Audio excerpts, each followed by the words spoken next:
أعوذ بالله من الشيطان الرجيم. بسم الله الرحمن الرحيم.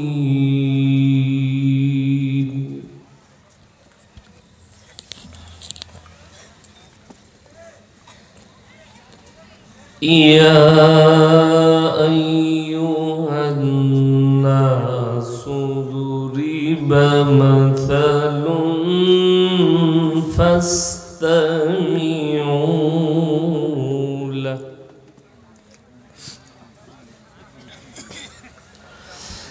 إن الذين تدعون من دون الله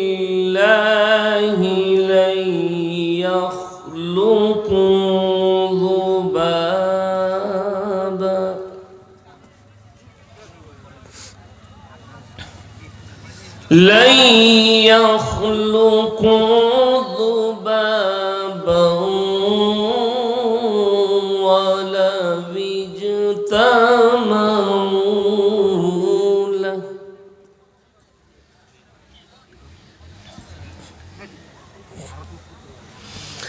وإن يسلبهم الذباب شيئا لا يستنقذوه منه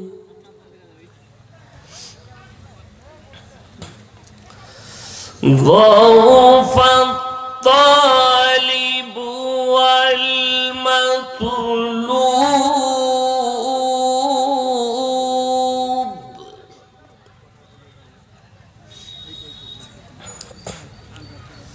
ما قدر الله حق قدره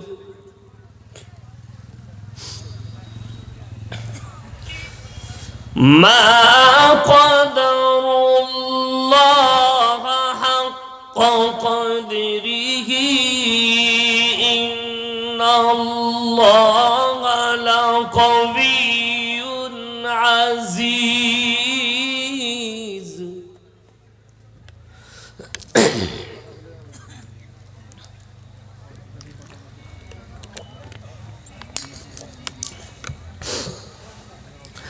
الله يصطفي من الملائكة رسلا ومن الناس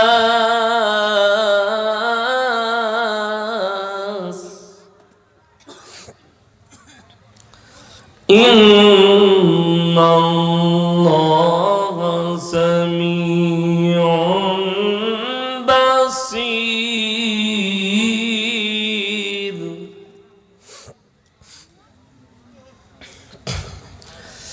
يعلم ما بين أيديهم وما خلفهم وإلى الله ترجع الأمور.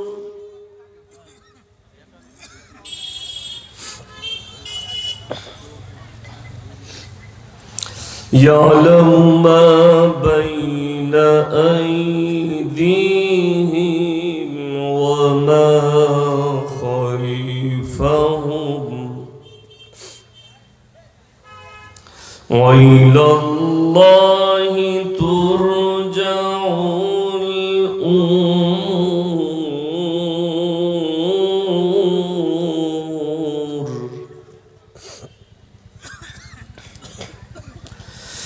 الله أكبر. بسم الله الرحمن الرحيم.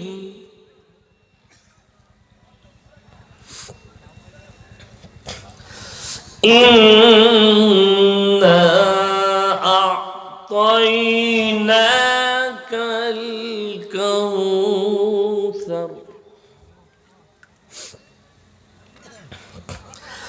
فصل لربك وانحر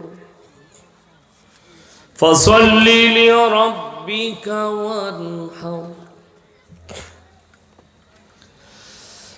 إنا أعطيناك الكوثر فصل لربك وانحر إن شانيك هو الأبتر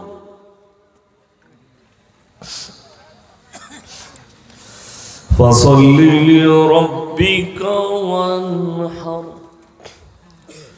إن شانيك هو الأبتر صدق الله العظيم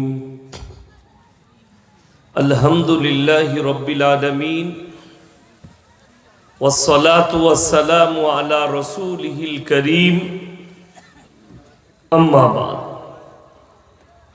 فأعوذ بالله من الشيطان الرجيم بسم الله الرحمن الرحيم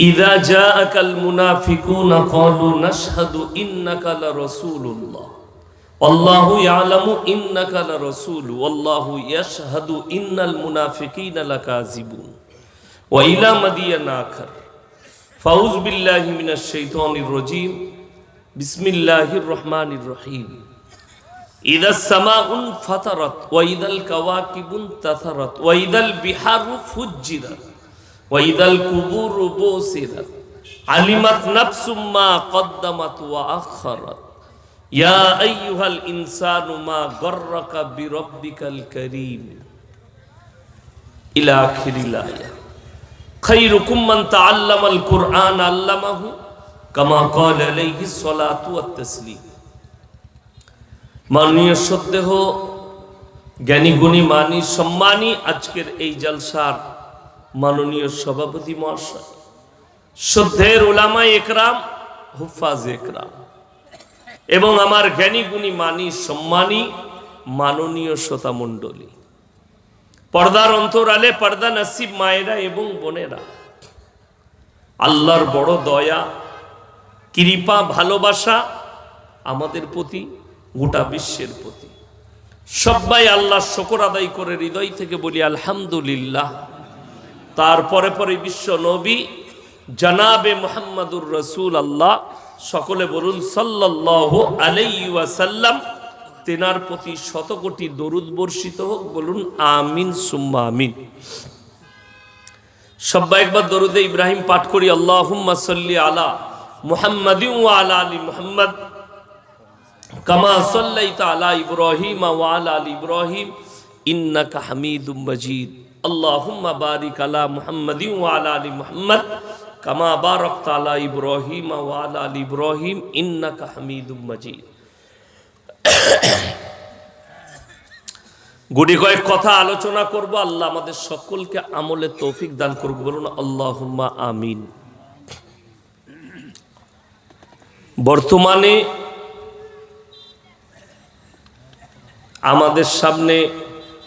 আমার সামনে নামানো আছে কোরআন মাজিদ পৃথিবীর সবথেকে দামি মুকাদ্দাস কিতাব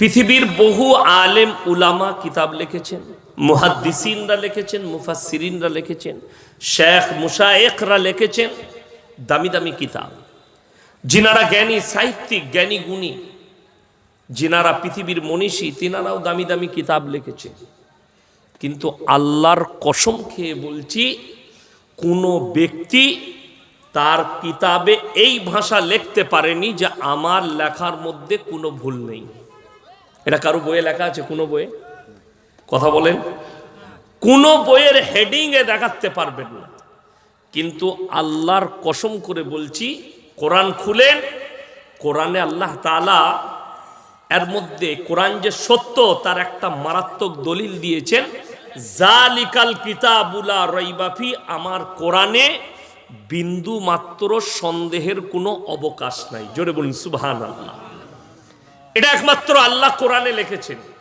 কেন এই কোরআনে বিন্দু মাত্র সন্দেহ নেই কোন মুসলিম সে যদি বলে আমি মুসলমান, আর সে যদি বলে কোরআনের ওপর আমার সন্দেহ আছে, আল্লাহর কসম কাফের, সে ঈমান চলে যাবে।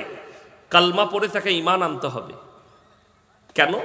আল্লাহ রাব্বুল আলামিন আপনাকে ঈমানদার হওয়ার জন্য 5টা শর্ত রেখে দিয়েছেন। কটা বললাম বাবা? কটা বললাম? 5টা। এটা মাথায় রাখবেন। ওই জন্যে মুসলিম ঘরে জন্ম নিয়েছে আমি মুসলমান, এটা ভুল কথা। এটা ভুল না ঠিক কথা? কথা বলে না? ভুল।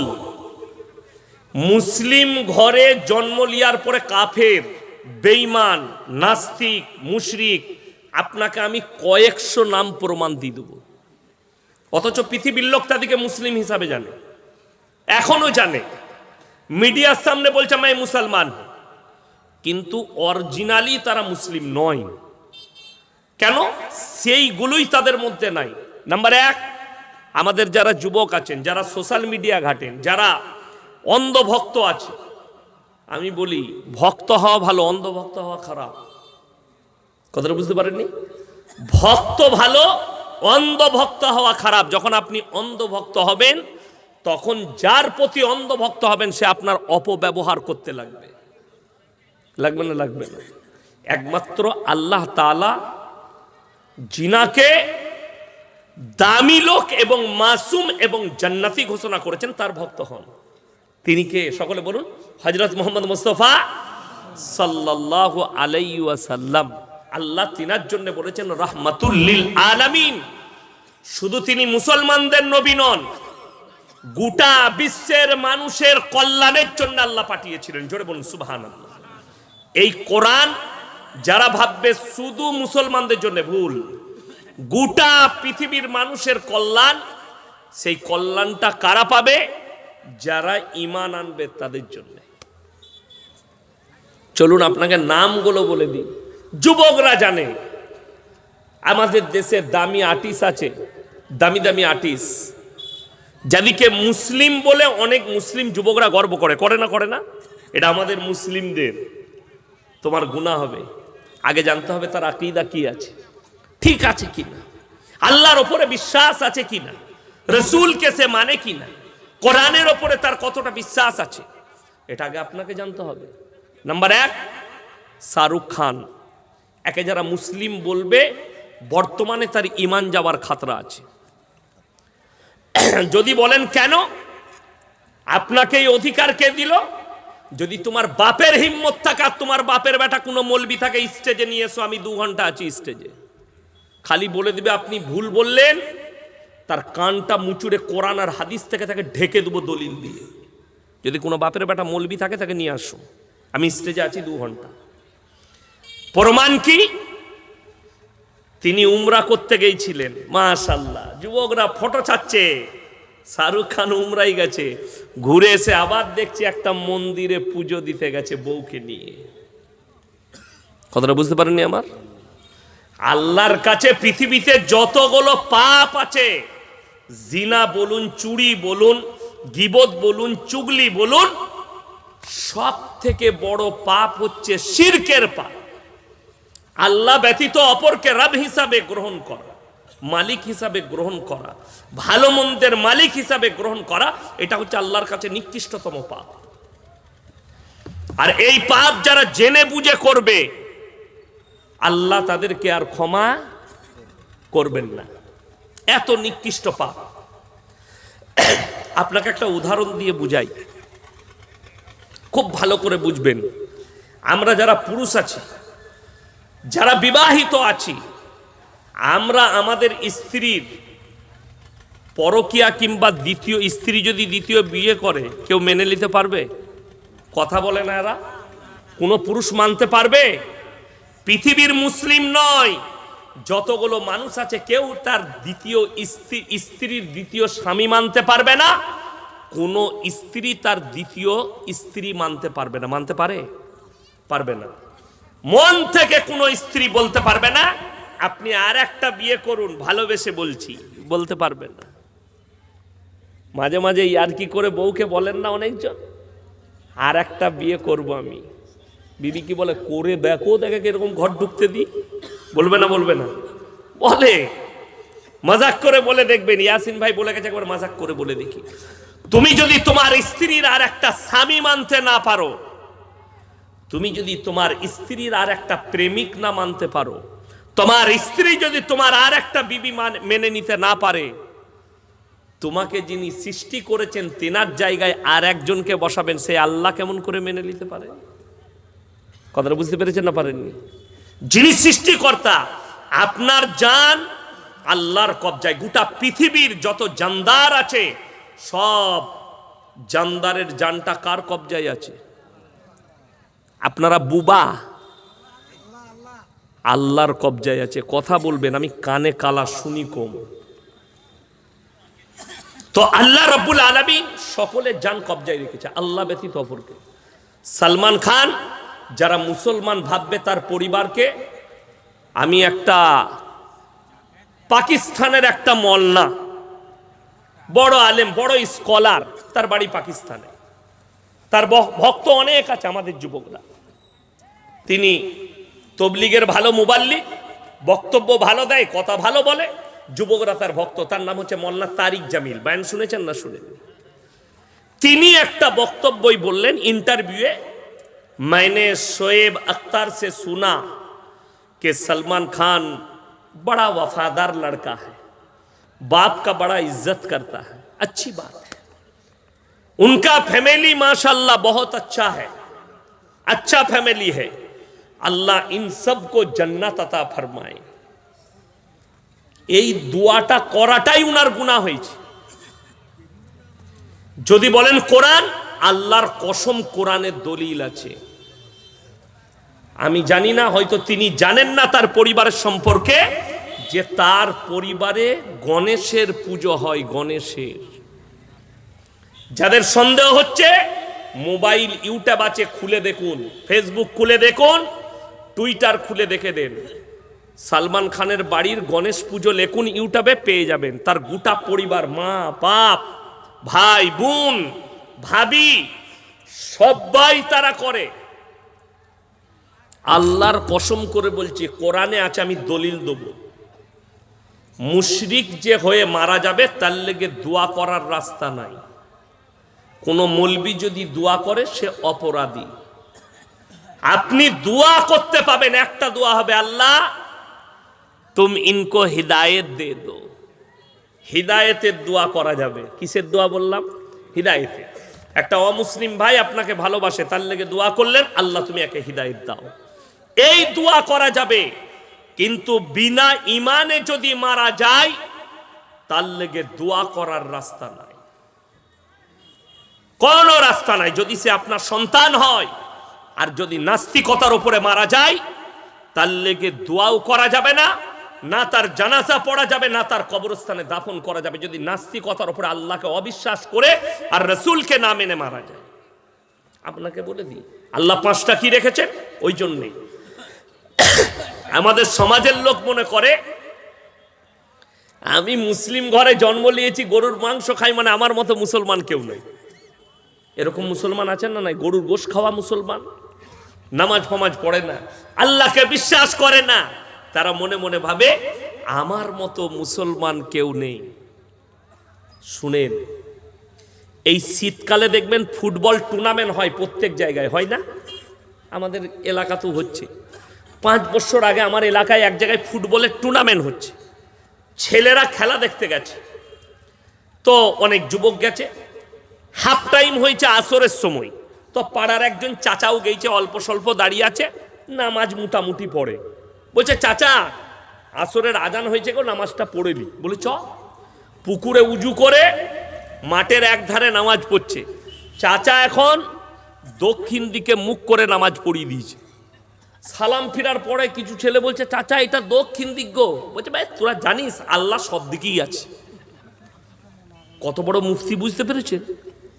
এরকম মুফতি আর আছে? কিন্তু সে জানেই না যে নামাজের জন্য শর্তটা কি আছে। 1 নম্বর শর্ত হচ্ছে নামাজের কিবলামুখী হওয়া। কি হওয়া বললাম? কিবলামুখী। কিছু বলছেন? আচ্ছা বলুন। আমাদের প্রধান অতিথি বসে আছেন, ওনাকে একটু অনুরোধ করব, ডাক্তার কাশেম আলী মহাশয়, আপনি একটু উপরে আসুন দয়া করে।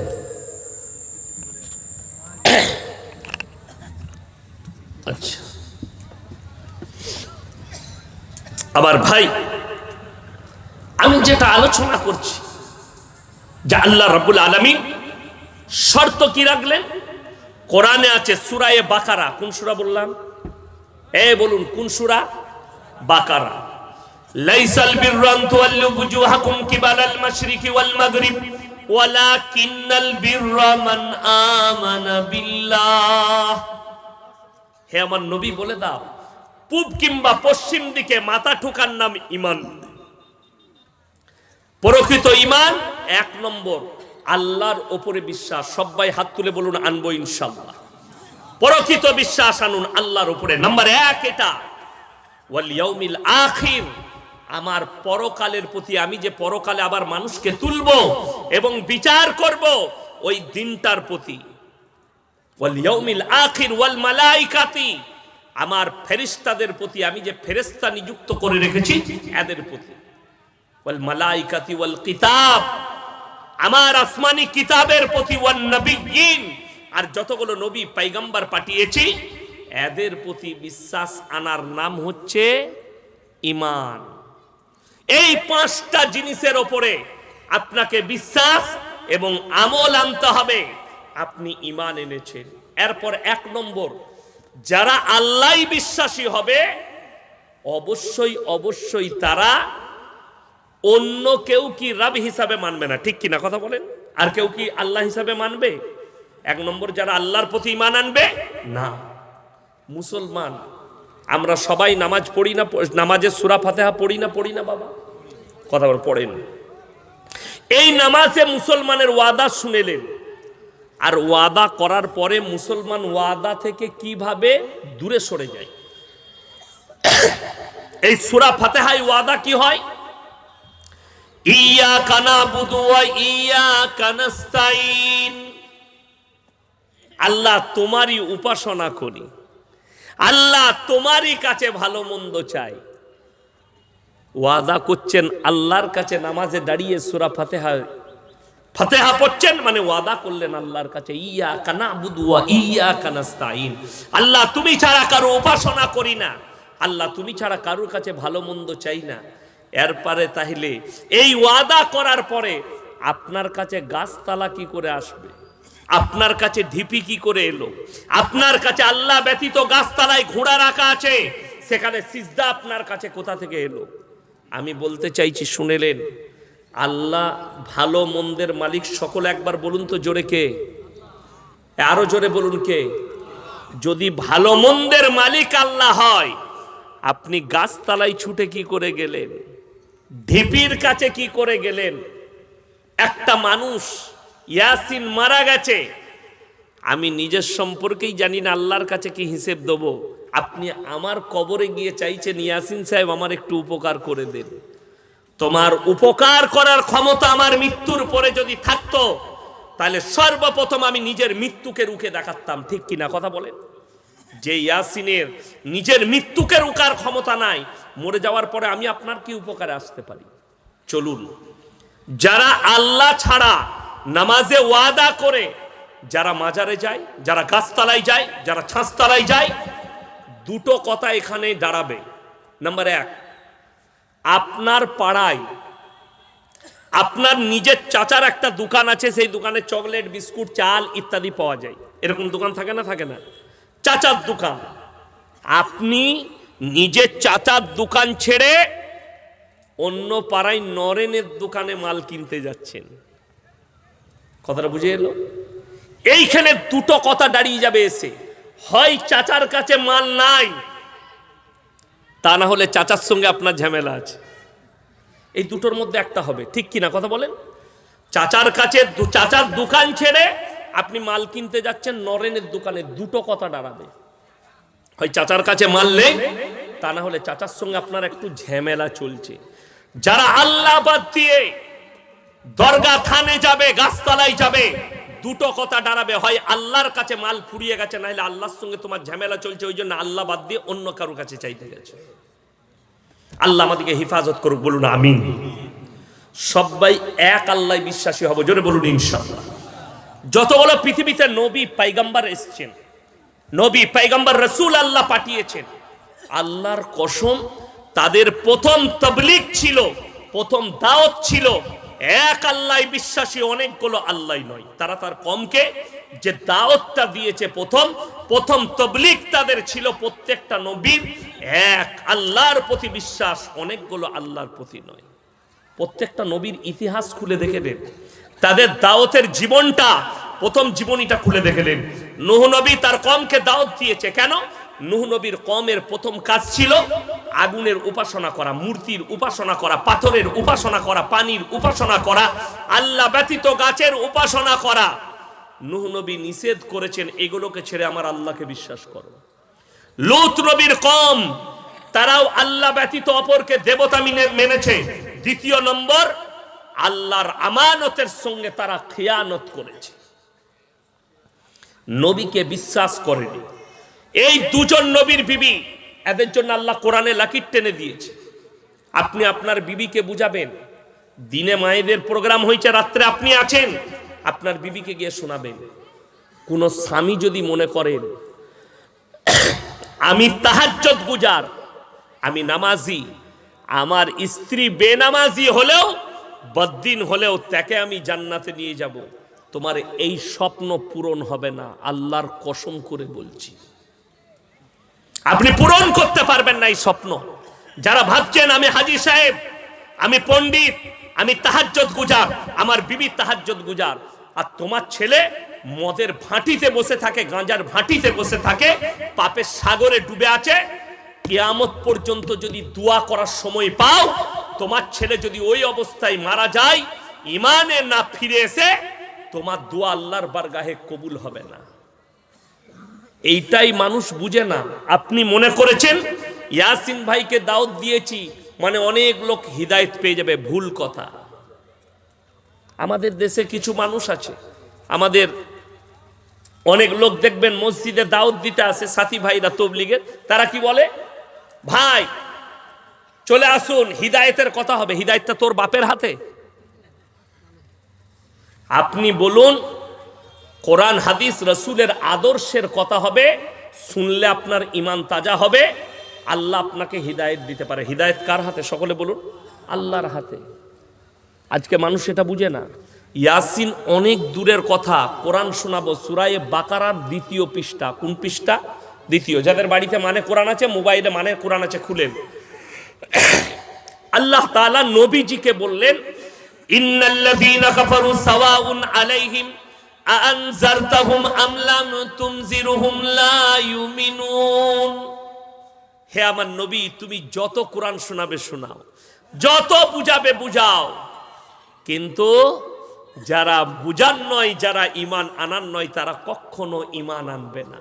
নবীজির চোখে পানি। আল্লাহ কেন তারা কোরআনের কথা, আমার কথা মানবে না? আল্লাহ তাআলা উত্তর দিলেন নবীজিকে, শোনো, ১ নম্বর, খাতামাল্লাহু আলা কুলুবিহিম, তাদের হৃদয়ে তালা মারা গেছে। যারা জিদ করে করে পাপ করে, মৌলবীদের বয়ান শুনে জিদ করে আর বলে এদের বয়ান শুনে কি হবে, এই মৌলবীরা জাহান্নাম আর জান্নাতের কথা শোনাচ্ছে, পরকালের কথা শোনাচ্ছে, এদের কথায় আমল করা যাবে না।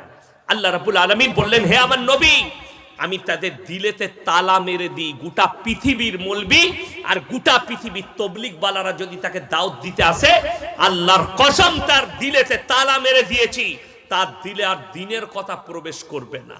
খাতামাল্লাহু আলা কুলুবিহিম, কুলুব শব্দের অর্থ হচ্ছে হৃদয়, তাদের হৃদয়ে তালা পড়ে গেছে। ওয়া আলা সামিহিম, আর তাদের কানেতে মোহর মেরে দিয়েছি। আল্লাহ ডাক পৌঁছাবে না, দ্বীনের দাওয়াত পৌঁছাবে না, কোরআনের কথা তাদের কানে প্রবেশ করবে না, কানে সিল করে দেয়া হয়েছে, তালা মেরে দিয়েছি, কানেতেও মোহর মেরে দিয়েছি। ওয়া আলা আবসারিহিম গিশাওয়া, তাদের চোখেতে পর্দা পড়েছে, লজ্জা শরমের মাথা খেয়েছে। আপনাকে দেখিয়ে দেবো বর্তমানে কিছু মুসলমানের দিলকে আল্লাহ কিভাবে তালা মেরেছেন।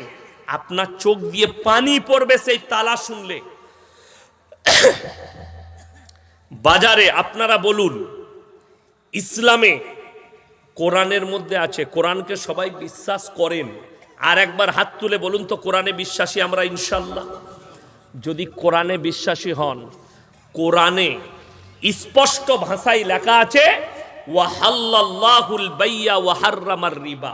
একটা একটা করে বলছি, সুদ তোমাদের জন্য হারাম আর ব্যবসা আল্লাহ হালাল করেছে। জোরে বলুন সুবহানাল্লাহ। ব্যবসা হালাল, সুদ হারাম। এখানে কে এমন মুসলমান ব্যক্তি আছেন যে জানেন না সুদ হারাম? হাত তুলেন। সবাই জানে না? জানে না সুদ হারাম? আচ্ছা, তার মানে এই এলাকায় আর কেউ সুদ খায় না? সুদ কর নাই তো? তার বেলায় হাসছে দেখো। তার মানে সুদখোর আছে, আছে না নাই? মুসলিমদের কথা বলছি আমি, সুদখোর আছে। যে লোকটা এটা জানলো সুদ খাওয়া হারাম, আল্লাহ কোরআনে স্পষ্ট বলেছেন, রাসূল সাল্লাল্লাহু আলাইহি সাল্লামের হাদিস, কেউ যদি 1 টাকা সুদ খায় নিজের মায়ের সঙ্গে 36 বার জিনা করার সমান পাপ করলো। এইটা জানার পরে যে ব্যক্তি সুদ খাচ্ছে সেই লোক নবীজির সঙ্গে যুদ্ধ ঘোষণা করলো না? করলো না? আল্লাহর সঙ্গে যুদ্ধ ঘোষণা করলো না? করলো না? এই অবস্থায় সে সুদ খায়, সুদ খেয়ে খেয়ে সারা জিন্দগি কাটিয়ে লোকটা মারা গেল। আমাদের দেশের সিস্টেম হচ্ছে অসুবিধা নাই, সুদ খেয়ে মরে যাক, সারা জীবন মদ খেয়ে মরে যাক, সারা জীবন গাঁজা খেয়ে মরে যাক, সারা জীবন জিনা করে মরে যাক, সারা জীবন গাঁজার ভাটিতে পড়ে থেকে মারা যাক, অসুবিধা কিচ্ছু নাই। কেন? বলে হুজুর আছে, 40 দিনে মিলাদ দিবি, হুজুরকে দাওয়াত দিবি, জান্নাত রেডি। কথাটা বুঝতে পারেননি? হ্যাঁ, দোয়া করে। আচ্ছা, এরকম একটা হুজুরের আমাকে দোয়া বার করে দেখিয়ে দেন তো। আপনি দাওয়াত দিয়েছেন, আমাকেই ধরলেন যদি দাওয়াত দেন, হুজুর দাওয়াত দিয়েছেন আমাকে, কি ব্যাপার? আমার বেটা মারা গেছে। কি করে বাপ? হুজুর 4 বোতল মদ খেয়ে অ্যাক্সিডেন্ট করেছিল, জীবনে কোনোদিন আল্লাহকে ডাকেনি, মদ খেয়েই জীবনটা কেটেছে। হুজুর জান্নাতে দিয়ে দেন। দেশি মুরগি দিয়ে ভাত আমার জন্য, পরোটা করেছেন, আর 10,000 টাকা দিবেন। আচ্ছা, আমি এই দোয়াটা করব, কোনো মৌলবি করবে? আল্লাহ আমাকে দেশি মুরগি দিয়ে ভাত দিয়েছেন, আল্লাহ 10,000 টাকা দিবে, এর বেটাকে যা হোক করে জান্নাতে ভরে দাও। এরকম দোয়া শুনেছেন কোনো হুজুরে? কথা বলে না। কোন মৌলবি দোয়া করবে? আমরা কি দোয়া করি? আল্লাহ মুমিনিন মুমিনাত মুসলিমিন মুসলিমাত, মুমিন মুমিনা, মুসলিমিন মুসলিমা। মুমিন হতে হবে। আমরা মুমিনদের জন্য দোয়া করি, কেউ বলবে না যে মাতালটাকে ঢুকিয়ে দাও। যে হুজুর মুরগি খাচ্ছে সেও বলবে না, সেও জানে আমি ফেড়ে পড়ব। জান্নাতে দিতে গেলেই আমি ধরা খাবো কিয়ামতের দিনে। আমার ভাই, অনুরোধ করে বলে যাচ্ছি, আপনি যাকে মনে করছেন যে মিলাদ পড়িয়ে জান্নাতে দেব, আর যে হুজুর মনে করছেন আমি যখন দোয়া করেছি যতই পাপী হোক জান্নাতে যাবে, লেখে রেখে দাও, সেই হুজুরও মার খাবে, আর তুই তো খাবিই খাবি, রিহাই নাই। আপনারা ইমানদারির সঙ্গে বলুন, যদি আমাদের মৌলবীদের দোয়ায় যদি পাপীরা জান্নাতে ঢুকতে পারত, নবীজির চাচা কলমা পড়তেন না? পড়তেন না? শুধু কলমাটা অনেক দূরের কথা, নবীজির চাচা দুনিয়া ছেড়ে দিলেন, কলমা নসিব হয় নাই। চাচাকে যখন নবীজি গিয়ে নবীজির কাছে খবর এলো, বুখারী শরীফে আছে, ইয়া রাসূলুল্লাহ, আপনার চাচা যান জানো অসুস্থ অবস্থায় যে কোনো সময় মারা যাবেন। নবীজি ছুটলেন, ছুটে গিয়ে চাচার হাতটা ধরলেন, তার বাড়িতে গিয়ে, চাচা একবার খালি কলমাটা পড়ে লাও, আমি আল্লাহর কাছে তোমার জন্য কেঁদে কেঁদে ক্ষমা চাইব। নবীজির চাচার যে মারাত্মক উত্তর বেরিয়ে এসছে, এইখানে কোরআন সত্য আর আপনি বুঝেলেন হিদায়েত আল্লাহর হাতে। তার চাচা বললে, ভাইপো, আমি যদি বার্ধক্যে কলমা পড়ি, লোকে বলবে মৃত্যু ভয়ে কলমা পড়েছে, আমার সম্মান চলে যাবে। আল্লাহ আয়াত পাঠিয়ে দিলেন নবীজির কাছে, নবী শোনো, ইন্নাকা লা তাহদি মান আহবাবতা ওয়ালাকিন্নাল্লাহা ইয়াহদি মান ইয়াশা। হে আমার বিশ্ব নবী, পৃথিবীর মানুষকে বলে দাও, আর তুমি শোনো, হিদায়েতের দপ্তর আমার আল্লাহর হাতে। আমার ইচ্ছা নাই তোমার চাচা কলমা পড়তে পারবে না। নবীজির চোখে পানি এসছে, দাড়ি মুবারক ভিজে গেছে। চাচা যান চলে গেলেন, আল্লাহর হাবিব সাল্লাল্লাহু আলাইহি সাল্লাম আল্লাহর কাছে হাত তুলে বসলেন, কি বলে? ওগো আল্লাহ, তুমি আমাকে যতদিন না নিষেধ করছো, আমি আমার চাচার জন্য কেঁদে কেঁদে ক্ষমা চাইব। নবীজি কাঁদছেন, চাচার জন্য ক্ষমা চাইছেন। আল্লাহ তাআলা সঙ্গে সঙ্গে আয়াত পাঠালেন জিবরিল আমিনের দ্বারা, আমার রাসূলের কাছে পৌঁছে দাও, মা কানা লিন-নবিয়্যি ওয়াল্লাযীনা আমানু আন ইস্তাগফিরু লিল মুশরিকিন ওয়ালাউ কানু উলি কুরবা। হে আমার নবী এবং মুমিনরা শোনো, যারা মুশরিক হয়ে বেঈমান কাফের বদ্দিন হয়ে মারা গেছে, তার জন্য দোয়া করতে পাবে না যদিও তারা তোমাদের নিকটতম আত্মীয় হয়। আল্লাহ যদি নবীজিকে নিজের চাচার জন্য দোয়া করতে নিষেধ করে, তা আপনি কোন ক্ষেতের মূলি যে হুজুরকে দেশি মুরগি দিয়ে পার করিয়ে দিবেন, জান্নাতে ঢুকে যাবেন? কথাটা বুঝতে পেরেছেন না পারেননি? এটা এক নম্বর বললাম। আচ্ছা, নবীজির থেকে দামি লোক পৃথিবীতে কেউ আছে? নবীরা নিষ্পাপ, নবীরা জান্নাতি, এটা একটা শোনালাম। দ্বিতীয় নম্বর, পৃথিবীতে এমন কোনো বাপ আছে চোখের সামনে পুকুরে কোনো বাচ্চা তার সন্তান পড়ে যাবে আর সে ঝাঁপ দেবে না? সবাই দিবে, দিবে না? দিবে না? পৃথিবীতে এমন একজন নবী যিনি চুপচাপ বসে নিজের সন্তানের মৃত্যুর তাণ্ডব দেখেছেন, দোয়া করতে চেয়েছেন, আল্লাহ ধমক দিয়েছেন সেই নবীকে। আমি মৌলবি তো অনেক দূরের কথা, মৌলবি পীররা তো অনেক দূরের কথা, এটা একজন হাবি পয়গম্বর হযরতে নূহ নবী। পৃথিবীতে যতগুলো নবী এসেছেন সব থেকে বেশি দিন দাওয়াত দিয়েছেন হযরতে নূহ নবী। কোরআনে আছে 950 বছর দাওয়াত দিয়েছিলেন। তার কমকে কত বললাম? 950। রিওয়ায়েতে আছে আল্লাহ 1000 বছরের হায়াত দিয়েছিলেন। জোরে বলুন সুবহানাল্লাহ। তিনার ছেলে কিনান আল্লাহকে চ্যালেঞ্জ ছুড়েছিল, নৌকার ওপরে নূহ নবী দেখতে পাচ্ছে সমুদ্রের তাণ্ডবে, আল্লাহর ওই আযাবের তাণ্ডবে সন্তান হাবুডুবু খেয়ে মারা যাচ্ছে। আল্লাহর কাছে হাত তুলে বললে, লা আসিমাল ইয়াউমা মিন আমরিল্লাহ, আল্লাহ এটা আমার ওরসজাত পুত্র, তুমি একে হেফাজত করো। আল্লাহ ধমক দিলেন, লামিনাল খাসিরিন, হাত নামাও, তা না হলে তোমাকেও আমি ক্ষতিগ্রস্তদের মধ্যে ফেলে দেবো। যে আমার নবীকে মানেনি, আমার দ্বীনকে মানেনি, আমাকে মানেনি, তার জন্য তুমি আমার কাছে দোয়া চাইতে পাবে না, আবেদন করতে পাবে না। নূহ নবীর হাত নেমে গেছে, সন্তানের মৃত্যু তাণ্ডব দেখেছেন। এটা 2 নম্বর বললাম। আপনি আপনার স্ত্রীকে গিয়ে শোনাবেন। এটা 3য় নম্বর। যারা ভাবছেন আমি যতই পাপ করি, কোন মেয়ে ভাবে আমার স্বামী আলেম আমাকে জান্নাতে নিয়ে যাবে, আমি পাপের সাগরে ডুবে থাকলেও। কেউ কেউ ভাবে আমার ছেলে আলেম আমাকে জান্নাতে নিয়ে যাবে, কেউ কেউ ভাবে আমি অমুক পীরের মুরিদ হয়েছি আমি জান্নাতে যাব। সেই মা বুন্দিকে কান খুলে বলে দিচ্ছি, কান খুলে শুনিয়ে দেন। আপনি আপনার বাড়িতে গিয়ে আপনার স্ত্রীকে, আপনার মেয়েকে, আপনার বিটিকে, আপনার মাকে, আপনার বোনকে শোনান। আল্লাহ রাব্বুল আলামিন 2 জন নবীর বিবিকে কিয়ামতের দিনে জাহান্নামে দিবেন। একজন হচ্ছেন হযরতে নূহ নবী আর একজন হচ্ছেন লূত নবী। কোরআনে আছে, দারাবাল্লাহু মাসালাল লিল্লাযিনা কাফারু ইমরাআতা নূহ ওয়া ইমরাআতা লূত কানাতা তাহতা আবদাইন মিন ইবাদিনা সালিহাইন ফাখানাতাহুমা ফালাম ইউগনি আনহুমা মিনাল্লাহি শাইয়্যা ওয়া কিলা দুখুলান নার মা'আদ দাখিলিন।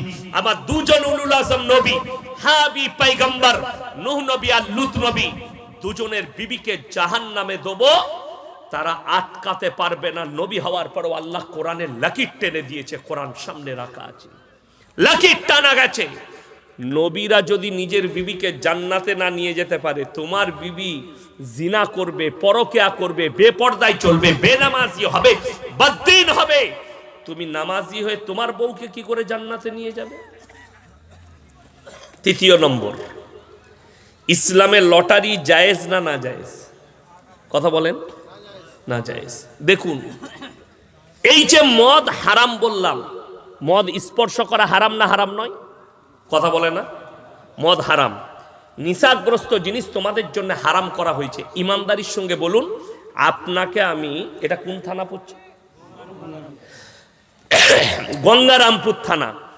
এই গঙ্গারামপুরেই দেখিয়ে দেবো আমি, মুসলমান মদ পান করে, মুসলমান মদ বিক্রি করে। ঠিক বললাম না ভুল বললাম? আপনাকে দেখিয়ে দেব।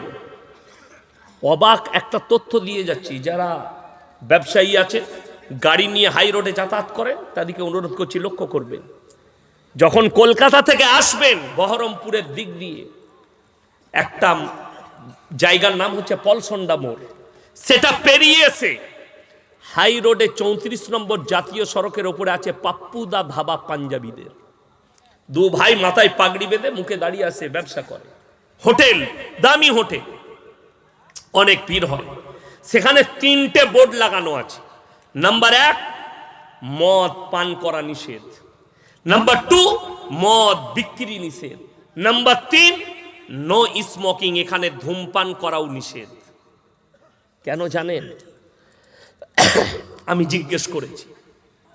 এই জন্যই তারা জানে যে আমরা যেখানে ব্যবসা করছি এখানটা মুসলিম প্রধান এরিয়া, আর মুসলিমদের কাছে মদ স্পর্শ করা হারাম, এটা জানে তারা।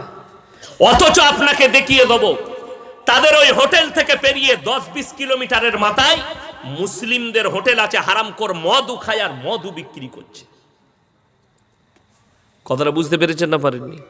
যে লোকটা জানলো মদ স্পর্শ করা হারাম, গাঁজা পান করা হারাম, এরপরে যে খাচ্ছে, গুনাহ না গুনাহ নয়? গুনাহ। আমার ভাই, লটারি হারাম না হালাল? হারাম। আপনাকে আমি গঙ্গারামপুরে দেখিয়ে দেবো, প্রাণ সাগরে দেখিয়ে দেবো, মুসলমান লটারি কাটছে এবং মুসলমান লটারি বিক্রিও করছে। ঠিক বললাম না ভুল বললাম? যদি আমি মিথ্যা বলে থাকি ক্ষমা করবেন, আর যদি মনে হয় হুজুর মিথ্যা কথা বলছে, বাপের বেটা হলো আমার গাড়িতে বসো, কালকে সকালে তোমাকে আমি কতগুলো মুসলিমকে প্রমাণ দেবো আমার বর্ধমান জেলায়, তাও আমার গ্রাম থেকে টাউন পর্যন্ত, আমার গলসি বাজার থেকে টাউন পর্যন্ত। আপনি অবাক হয়ে যাবেন যে মুসলিম ছেলেরা লটারি কাটছে, লটারি বিক্রি করছে, অথচ লটারি হারাম। অনেক মুসলমানের প্রশ্ন, আপনি কোরআন হাদিস থেকে দলিল দেন লটারি কেন হারাম? সকলে বলুন, ভাগ্যের মালিককে? ভাগ্যের মালিক আল্লাহ। যারা জ্যোতিষীকে হাত দেখায়, অনেকজন জ্যোতিষীকে হাত দেখায় না, দেখায় না, তাদের ইমান সঙ্গে সঙ্গে চলে যাবে। যদি সে মুসলিম বলে নিজেকে, সঙ্গে সঙ্গে ইমান ধ্বংস হয়ে যাবে। ভালো মন্দ, কল্যাণ অকল্যাণ, ভবিষ্যতের মালিককে? আল্লাহ। ওই জন্যে হাত আপনি দেখাতে পারবেন না জ্যোতিষীকে। যাকে হাত দেখাচ্ছেন সে হারামখোর, নিজে জানে না কবে মরবে। ঠিক বললাম না ভুল বললাম? তার কি হবে সে নিজে জানে না। এই রকম আমি কালকের জলসায় বলেছি যে ভাই, বড় দুঃখের বিষয়, আমাদের দেশে দুটো ব্যবসা মারাত্মক চলছে।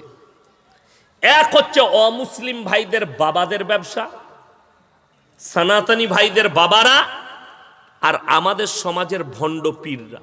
এদের দুজনের ব্যবসা মারাত্মক। এই মারাত্মক ব্যবসার মধ্যে পাপের ব্যবসা। শুনে নিন, একটা জেল, ভারতের জেলে দেখিয়ে দেন আমাদের মতো একটা মৌলবি 100 মেয়েকে ধর্ষণ করেছে, জেলে আছে, একটা দেখিয়ে দেন, পাবেন না। আপনাকে প্রমাণ দিচ্ছি, রাজা রামপাল জেলে আছে, 150-র ওপরে মেয়েকে ধর্ষণকারী বাবা। কত বললাম? 150। তাকে যখন পুলিশ অ্যারেস্ট করে, তার বেড থেকে যে চকলেটটা পায়, এক একটা চকলেটের দাম হচ্ছে 75,000 টাকা। আপনারা দক্ষিণ দিনাজপুরের লোক বলবেন হুজুর মনে হয় কিছু খেয়ে বায়ান করছে, চকলেটের দাম 75,000 হয়। বুকা, চকলেটটা আমেরিকার। যে চকলেটটা খেলে টানা 10টা নারীর সঙ্গে মিলামিশা করা যাবে, এত সেক্স বেড়ে যাবে। ওই চকলেট খেত রাজা রামপাল, তাকে অ্যারেস্ট করতে গেছে, কয়েকটা পুলিশ আঘাত খেয়েছে।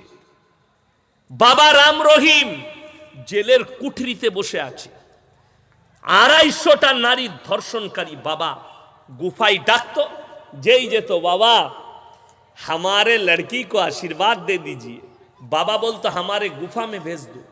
साला गुहार ভেতরে আশীর্বাদ, অবাক লাগে। আচ্ছা, আমাকে এসে যদি কেউ বলেন হুজুর আমার মেয়ের জন্য দোয়া করবে, আমি কি বলবো? আমার ঘরে কামড়ার ভেতরে পাঠাবি?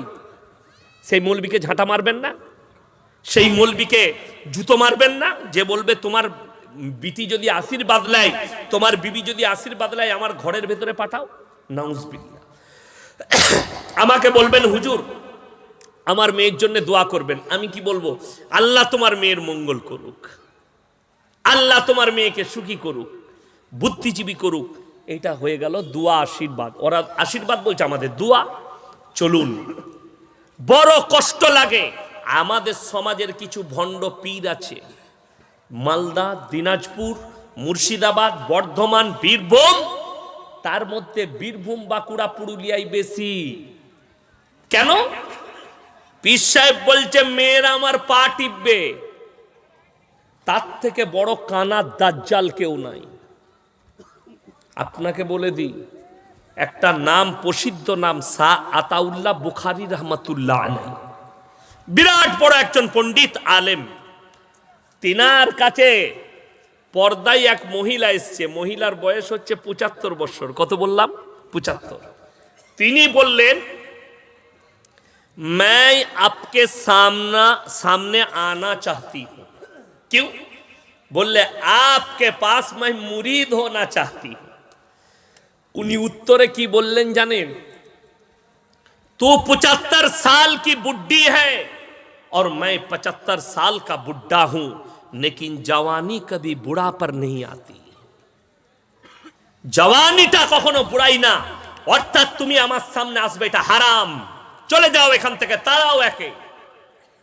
আর কিছু ভণ্ড পীর বলছে আমাদের পা টিপতে তোমার বোনকে পাঠাও, মাকে পাঠাও। বীরভূমে পাবেন কানা দাজ্জাল, হারামখোর মাদ্রাসার মুখ দেখেন। আমি খালি চিন্তা করি, আমাকে একটা মেয়ে আমাদের এলাকার একটা তাবিজ এনে দেখালেন, বলছে দেখো তো বাবা কি লেখা আছে। আমি দেখে অবাক। আমি বললাম কোথায় পেলে খালা? ও এনেছে পাথর চাবড়ি থেকে এনেছে তাবিজটা। আমি বললাম এটা জাপানি ভাষায় লেখা আছে, ফেরেশতারাও পড়তে পারবে না মালটা কি লেখা আছে। আরবি হলে তো পারবে, আরবি নয় মালটা। যে লিখেছে মাদ্রাসার মুখ দেখেন। আমাদের বর্তমানে আছে, ডাব গাছে শিকড় ভরে দিচ্ছে হারামখোর মাদুলিতে। তাকে জিজ্ঞেস করছে, বাবা এটা কিসের শিকড়? সে তখন বলছে আমি স্বপনে পেয়েছি। ডাব গাছে শিকড় স্বপনে পেয়েছে, ওকে ঝাঁটা মারার লোক আছে। এর থেকে বড় শিরকি কাজ আর কিছু আছে? আপনি খোঁজলেন, যারা আমাকে মনে করে এই মৌলবিটা পীর বিরোধী, আমি পীর বিরোধী, আমি সিস্টেম বিরোধী মৌলবি। তোমার সিস্টেমের ভুল। পীর মানে হচ্ছে বয়োজ্যেষ্ঠ মানুষ, ভালো মানুষ। আমার কাছে আমার পীর হচ্ছে আমার আব্বুজি। তার থেকে বড় পীর কেউ আছে বাপের থেকে? নাই। কিন্তু বড় কষ্ট লাগে, আমাদের এক শ্রেণীর মানুষ বলছে পীর যদি কেউ না মানে সে জান্নাতই পাবে না। ঠিক বললাম না ভুল বললাম? তো এই কেনে একটা আমার প্রশ্ন, যে পীর যদি না মানে, পীর না মেনে আল্লাহকে পাওয়া যাবে না? যাবে না? কথা বলে না? পাওয়া যাবে। যদি বলেন কেন, কেমন করে, এটা সাইডে রাখলাম, এর উত্তর আমি লাস্টে দেবো। কখন দেবো? লাস্টে দেবো। এটা রইল, কোরআনের আয়াত আছে আমার কাছে, দলিল আছে মারাত্মক। আমি যেটা আলোচনা করতে চাইছি শুনে রেখে দেন। ইসলাম পরিষ্কার পরিচ্ছন্ন, সুন্দর এবং উদারতায় পরিপূর্ণ। ইসলামে বাড়াবাড়ি নাই, মারামারি নাই, কাটাকাটি নাই, ঝামেলা ঝঞ্ঝট নাই। ইসলাম শান্তির ওপরে, আর ইসলাম সত্যর ওপরে টিকে আছে। জোরে বলুন সুবহানাল্লাহ। ইসলাম কিসের ওপরে টিকে আছে বললাম?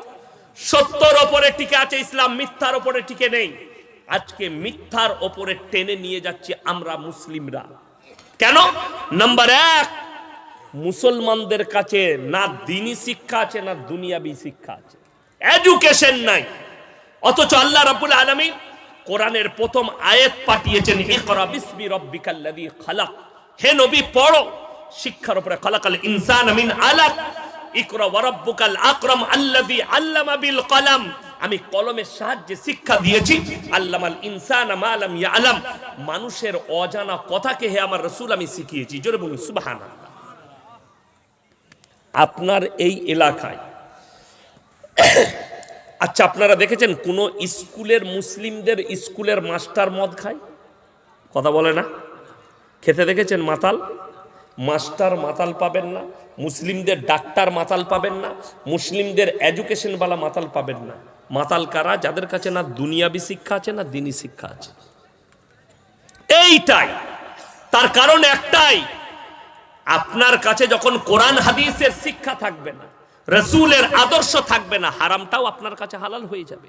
আজকে মানুষ তো ওইটাই বিশ্বাস করে যে যে আল্লাহ কোরআন অবতীর্ণ করলেন, যে রসুলকে আপনি বিশ্বাস করেন, সেই রসুল সাল্লাল্লাহু আলাইহি সাল্লাম কোনোদিন হাত দেখে মানুষের ভবিষ্যৎ বলেনি। ঠিক বললাম না ভুল বললাম? কিন্তু এ হারামখোর হাত দেখে লোকের ভবিষ্যৎ বলে দিচ্ছে। তোমার ভাগ্যে কি যাচ্ছে? হারাম। লটারিটা একটা কাগজ, আপনি লটারির ওপরে বিশ্বাস করেছেন যে এই কাগজটা যদি আমি কাটি, এই ঘরটা যদি লেগে যায়, তাহলে আমি 1 কোটি টাকা পাবো। এই উদ্দেশ্য করে ওই কাগজটাকে ভবিষ্যৎবাণী মনে করে আপনি নিয়েছেন বলে আপনার ঈমান ধ্বংস হয়ে যাবে। লটারি ওই জন্য হারাম যে আল্লাহ ব্যতীত কাগজের উপরে বিশ্বাস এবং কাগজটাকে ভাগ্যের মালিক মনে করার কারণে আপনার ঈমান ধ্বংস হয়ে যাবে। ওই জন্য লটারি হারাম। মুসলমান জানে, মুসলমান লটারি বেচে, মুসলমান লটারি কিনে, মুসলমান লটারির পয়সায় খায়। আর আপনার জানা নেই। এই যে মজমায় বসেছেন, আমাকে বলবেন হুজুর দোয়া করে দেন, আমি দোয়া করব, কিন্তু দোয়া করার শর্ত, দোয়া কবুলিয়াতের শর্ত আপনার জানা নেই। নাম্বার 1 শর্ত হচ্ছে হালাল খাবার, হালাল রিজক, তবে আপনার দোয়া আল্লাহর বারগাহে কবুল হবে। আল্লাহ নবী জানাবে মুহাম্মাদুর রাসূলুল্লাহ, সকলে বলুন সাল্লাল্লাহু আলাইহি সাল্লাম, সাহাবীদিকে যে মারাত্মক আদেশটা করেছেন যে শোনো, তোমাদের কাছে মৃত্যুকাল পর্যন্ত অভাব আসবে না। কেন? কখন? নাম্বার 1, তোমরা জিন্দেগিতে নামাজ কাজা করো না। যার নামাজ নেই, রাসূল বললেন তার ইসলাম নেই। যারা 5 ওয়াক্তের নামাজি হবেন, রাসূল সাল্লাল্লাহু আলাইহি সাল্লামের হাদিস, মৃত্যুকাল পর্যন্ত তাদের রুজিতে কোনোদিন কমি পড়বে না। জোরে বলুন সুবহানাল্লাহ। রুজি মানে আপনি কি বুঝতে পেরেছেন? কোটি টাকার মালিক, কোটি টাকা যার আছে সে সুখে খায়, যার টাকা সে থাকে সে সুখী, এটা ভুল কথা। এই কিছুদিন আগে পৃথিবীর একজন ধনকুপ, কি নাম তার যেন ভুলে যাচ্ছি, বিল গেটস নাকি, তার ডিভোর্স হয়েছে। টাকার অভাব নাই, টাকার পাহাড়, বিবির সঙ্গে সম্পর্ক ছিন্ন। অমিতাভ বচ্চনের টাকার কমি আছে? পেপার লেখছে, মোবাইলে ফেসবুকে পোস্ট হচ্ছে, তিনার বৌমায়ের সম্পর্ক ছিন্ন হচ্ছে, বেটার সাথে ডিভোর্স হবে, আলাদা। টাকার গদিতে শুয়ে আছে, বোম্বের ভারতের দামি শহরে বাস করে। হাইরে মুসলমান, আপনি ভাবলেন টাকায় সুখ পাওয়া যায়? যদি টাকায় সুখ পাওয়া যেত, ইমামদের দস্তরখানে খাবার জুটতো না, ইমামদের ঘরে অভাব যেত। ঠিক কিনা কথা বলেন? সব থেকে কম বেতন ইমামদের। ঠিক বললাম না ভুল বললাম? কিন্তু রাসূলের হাদিস, আল্লাহর রাস্তায় দিনের পথে যারা থাকবে, আল্লাহ মৃত্যুকাল পর্যন্ত ইজ্জতের রুজি দান করবেন। জোরে বলুন সুবহানাল্লাহ। আপনি অপর ধর্মকে গালি দিচ্ছেন, কোন হিসাবে গালি দিচ্ছেন আপনি বলে দিই। কোরআনে আছে, ওয়ালা তাসুব্বুল্লাযীনা ইয়াদউনা মিন দুনিল্লাহি ফায়াসুব্বুল্লাহা আদওয়াম বিগাইরি ইলম। তোমরা তাদেরকে, তাদের ধর্মকে গালি দিও না যারা আল্লাহ ব্যতীত অপরের ইবাদত করে, দেবদেবীর ইবাদত করে। তোমরা তাদের দেবদেবীকে গালি দিও না, তাদের ধর্মকে গালি দিও না। অজ্ঞাত অবস্থায় তোমার আল্লাহকে গালি দিলে তোমার ক্ষতি হবে। তুমি তাকে শিরিকটা বুঝাও, তুমি তাকে আল্লাহ এক এটা বুঝাও। আল্লাহর ইবাদত, রাজা বান্দাগি সঠিক, আল্লাহ এক এবং অদ্বিতীয়, এই দাওয়াতটা পৌঁছে দাও, বাকি গালি দিও না। আপনি যাকে গালি দিচ্ছেন, আমি বলে দিই, আপনি মুসলমান দাবি করেছেন, এই গঙ্গারামপুর থানায় প্রমাণ দেবো, 100টা মুসলমানের মধ্যে 80 জন দাড়ি চাচা লোক। ঠিক বললাম না ভুল বললাম? দাড়ি রাখা সুন্নত না দাড়ি কাটা সুন্নত? কথা বলে না? দাড়ি রাখা সুন্নত, দাড়ি কাটা গুনাহ না নেকি? গুনাহ। আচ্ছা, এই যে 100টার মধ্যে 80টা লোক দাড়ি কাটছে, এটা গুনার কাজ করলো না করলো না? আচ্ছা, বর্ডার আপনাদের কাছে না আমার কাছে? আপনাদের কাছে। আমি বর্ডার থেকে 400 কিলোমিটার দূরে আমার বাড়ি, বর্ধমান জেলায় পানাগড় বেস। আমার বাড়ির কাছে পানাগড় বেসটা মিলিটারি ক্যাম্প, সব থেকে বড়। ওইখান থেকেই বর্ডারে মিলিটারি শিফট হয়। আপনাকে দেখিয়ে দেবো, বর্ডারে পাঞ্জাবিদের ছেলেরা ডিউটি করে না করে না? আছে? আচ্ছা, তাদেরকে দেখেছেন মাথায় পাগড়ি নাই আর মুখে দাড়ি চেঁচে দিয়েছে? ডিফেন্সে চাকরি করছে পাঞ্জাবিদের ছেলেরা, তারা তাদের ধর্ম থেকে সরেনি, তাদের মুখে দাড়িটাও আছে, মাথায় পাগড়িও আছে। যাদের কাছে দামি মোবাইল আছে, গুগলে সার্চ করুন, ইউটিউব খুলে, পাঞ্জাব পুলিশ, তাদের ডিআইজি, তাদের আইসি, তাদের এসপি, তাদের ডিএসপি মুখেতে দাড়িও রেখেছে, মাথায় পাগড়িটাও রেখেছে। এই পাগড়ির ওপরে অশোক স্তম্ভ লাগানো আছে। কিন্তু মুসলমান জানে দাড়ি রাখা রাসূলের সুন্নত, অথচ 100টার মধ্যে 80টা মুসলমান নিজে থেকে সেলুনে বসে দাড়ি চেঁচে দেয়। আপনি সরকারকে গালি দিচ্ছেন, সরকারকে দায়ী করছেন। যোগী আদিত্যনাথ সরকার 5 বছর আগে একটা খালি মুসলিম অফিসারের দাড়ি চেঁচেছিল, তাকে ডিউটি থেকে সরিয়ে দাড়ি চেঁচে ডিউটি জয়েন করা মুসলিমদের ছেলে, থানার ওসি ছিল, সে দাড়ি চেঁচে এসে ডিউটি জয়েন করেছে। গোটা ভারতের মুসলিমরা তারা টুইট করে গালি দিচ্ছে যোগী আদিত্যনাথ ইসলামের দুশ্মন। একটা মুসলমানের দাড়ি চেঁচে যদি যোগী ইসলামের দুশ্মন হয়, এই 80টা লোক নিজে থেকে দাড়িগুলো চাচ্ছে, এরা কার দুশ্মন আমি তোমাদের কাছে জানতে চাই। কত কষ্ট লাগে। আপনাকে দেখিয়ে দেবো, এটা ডিসেম্বর মাস, 6ই ডিসেম্বর যদি পেজটা খুলেন ফেসবুকের আর টুইটারের, 1000 কোটি মুসলমান এই ফেসবুকে টুইট করেছে 6ই ডিসেম্বর ভুলবো না, আমাদের বাবরি মসজিদ শহীদ হয়েছে, আমাদের বুকটা ফেটে যাচ্ছে। হাই রে মুসলমান, তুমি ফেসবুকে বাবরি মসজিদের জন্য কাঁদছো, আর তোমার মসজিদ তোমার জন্য কাঁদছে, তুমি জীবনে নামাজ পড়তে যাও না। কত কষ্ট লাগে। অথচ রাসূল বলেছেন 5 ওয়াক্তের নামাজ পড়া ফরজ না ফরজ নয়। আপনাকে মুসলমানের হালটা বলে দিই, সবাই হাত তুলে বলুন তো, আজ থেকে 5 ওয়াক্তের নামাজি হব, জোরে বলুন ইনশাআল্লাহ। হালটা হচ্ছে 3টে কোয়ালিটির নামাজি আছে আমাদের সমাজে। কটা বললাম? 3টে। এক হচ্ছে 5 ওয়াক্তের, এক হচ্ছে জুম্মার, আর এক হচ্ছে ঈদ আর বকরা ঈদ। এই যারা ঈদ আর বকরা ঈদে নামাজ পড়ে, এই মাল কটা ঈদের দিনে বেশি লাপায়? লাপাই না? লাপাই না? হ্যাঁ, নামাজ দাঁড়ানোর আগে হুজুর একটু নিয়তটা বলে দিয়ে, আমি 15টা গ্রাম একসাথে নামাজ পড়াই, আমি তাদের ইমাম। একজন এসে বলছে হুজুর কানে কানে একটু নিয়তটা বলে দেবে। আমি মোটেই বলবো না, তুই আমাকে সানাটা শোনা। হয়ে জানি না, দরুদ শরীফ জানি না, আতায়াতু জানে না, দোয়া মাসুরা জানে না। আমরা তুই খালি মাথা ঠুকবি, তোর নামাজ হয়ে যাবে, তোকে কিচ্ছু করা লাগবে না। কেন? আমরা তোর নামাজ তো এমনিও হবে না বে, নিয়ত নিয়ে কি করবি? আচ্ছা, যারা 5 ওয়াক্তের নামাজি তাদেরকে নিয়ত বলা লাগবে? প্রয়োজন নাই। কিন্তু ওই মাল কটাই লাপায়, অথচ সে ভাবে আমি ঈদ আর বকরা ঈদ পড়লাম, আমার মতো দামি মুসলমান কেউ নাই। আপনি চায়ের দোকানগুলো দেখবেন গঙ্গারামপুরে, পতিরামে, কিছু মাল আছে মুসলিমদের ছেলে লোক, জীবনে নামাজ রোজা করে না, কিন্তু চায়ের দোকানে ফুটানি শুনলে মনে হবে এর মতো ওলি আর কেউ নাই। বলে নামাজ না পড়তে পারি, আমার মতো লোকই পাবি না। এই মাল আছে না নাই? গাদা, নামাজ পড়ে না কিন্তু ভালো লোক। তারা কান খুলে শোনো, কিয়ামতের দিনে 2টো দল, একটা জান্নাতে যাবে আর একটা জাহান্নামের দিকে যাবে। জান্নাতীরা জাহান্নামী দিওকে প্রশ্ন ছুড়ে দিবে, ফি জান্নাতি ইয়াতাসালুনা নিল মুজরিমিনা মা সালাকাকুম ফি সাকার, তোমরা কেন জাহান্নামে যাচ্ছ? তোমরা বলতে আমরা পাড়ার ভালো লোক, আমরা তো সম্মানী লোক, আজকে কেন জাহান্নামে যাচ্ছ? আমার ভাইয়েরা কান খুলে শুনে নেন, তাদের 1 নম্বর উত্তর হবে ক্বালু লাম নাকু মিনাল মুসাল্লিন, আমরা নামাজি মুসল্লিদের মধ্যে ছিলাম না, আল্লাহ আমাদেরকে জাহান্নামে পাঠিয়েছে।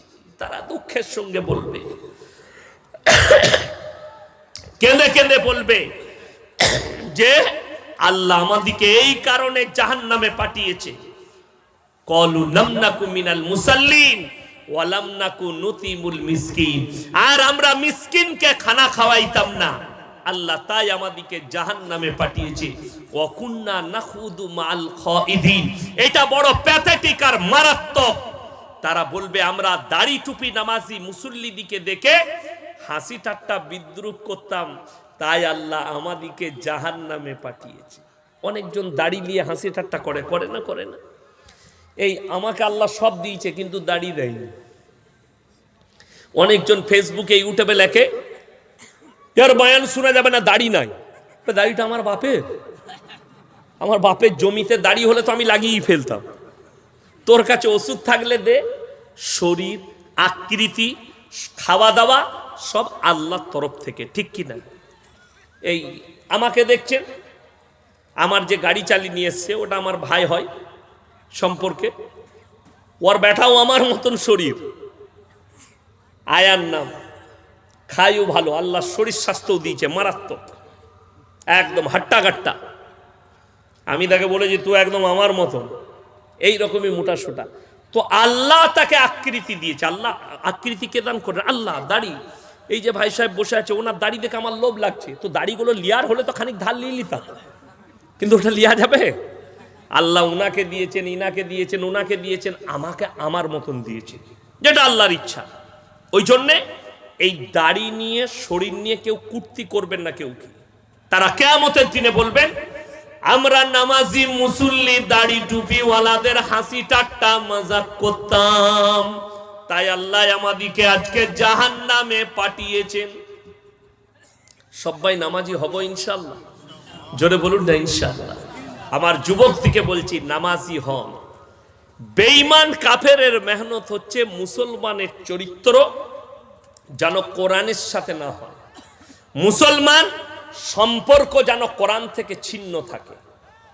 ওই জন্যে এখন বর্তমানে দেখবেন অনেক মুসলিম যুবক স্কুল কলেজে পড়ে, নামাজ পড়ে না? পড়ে না?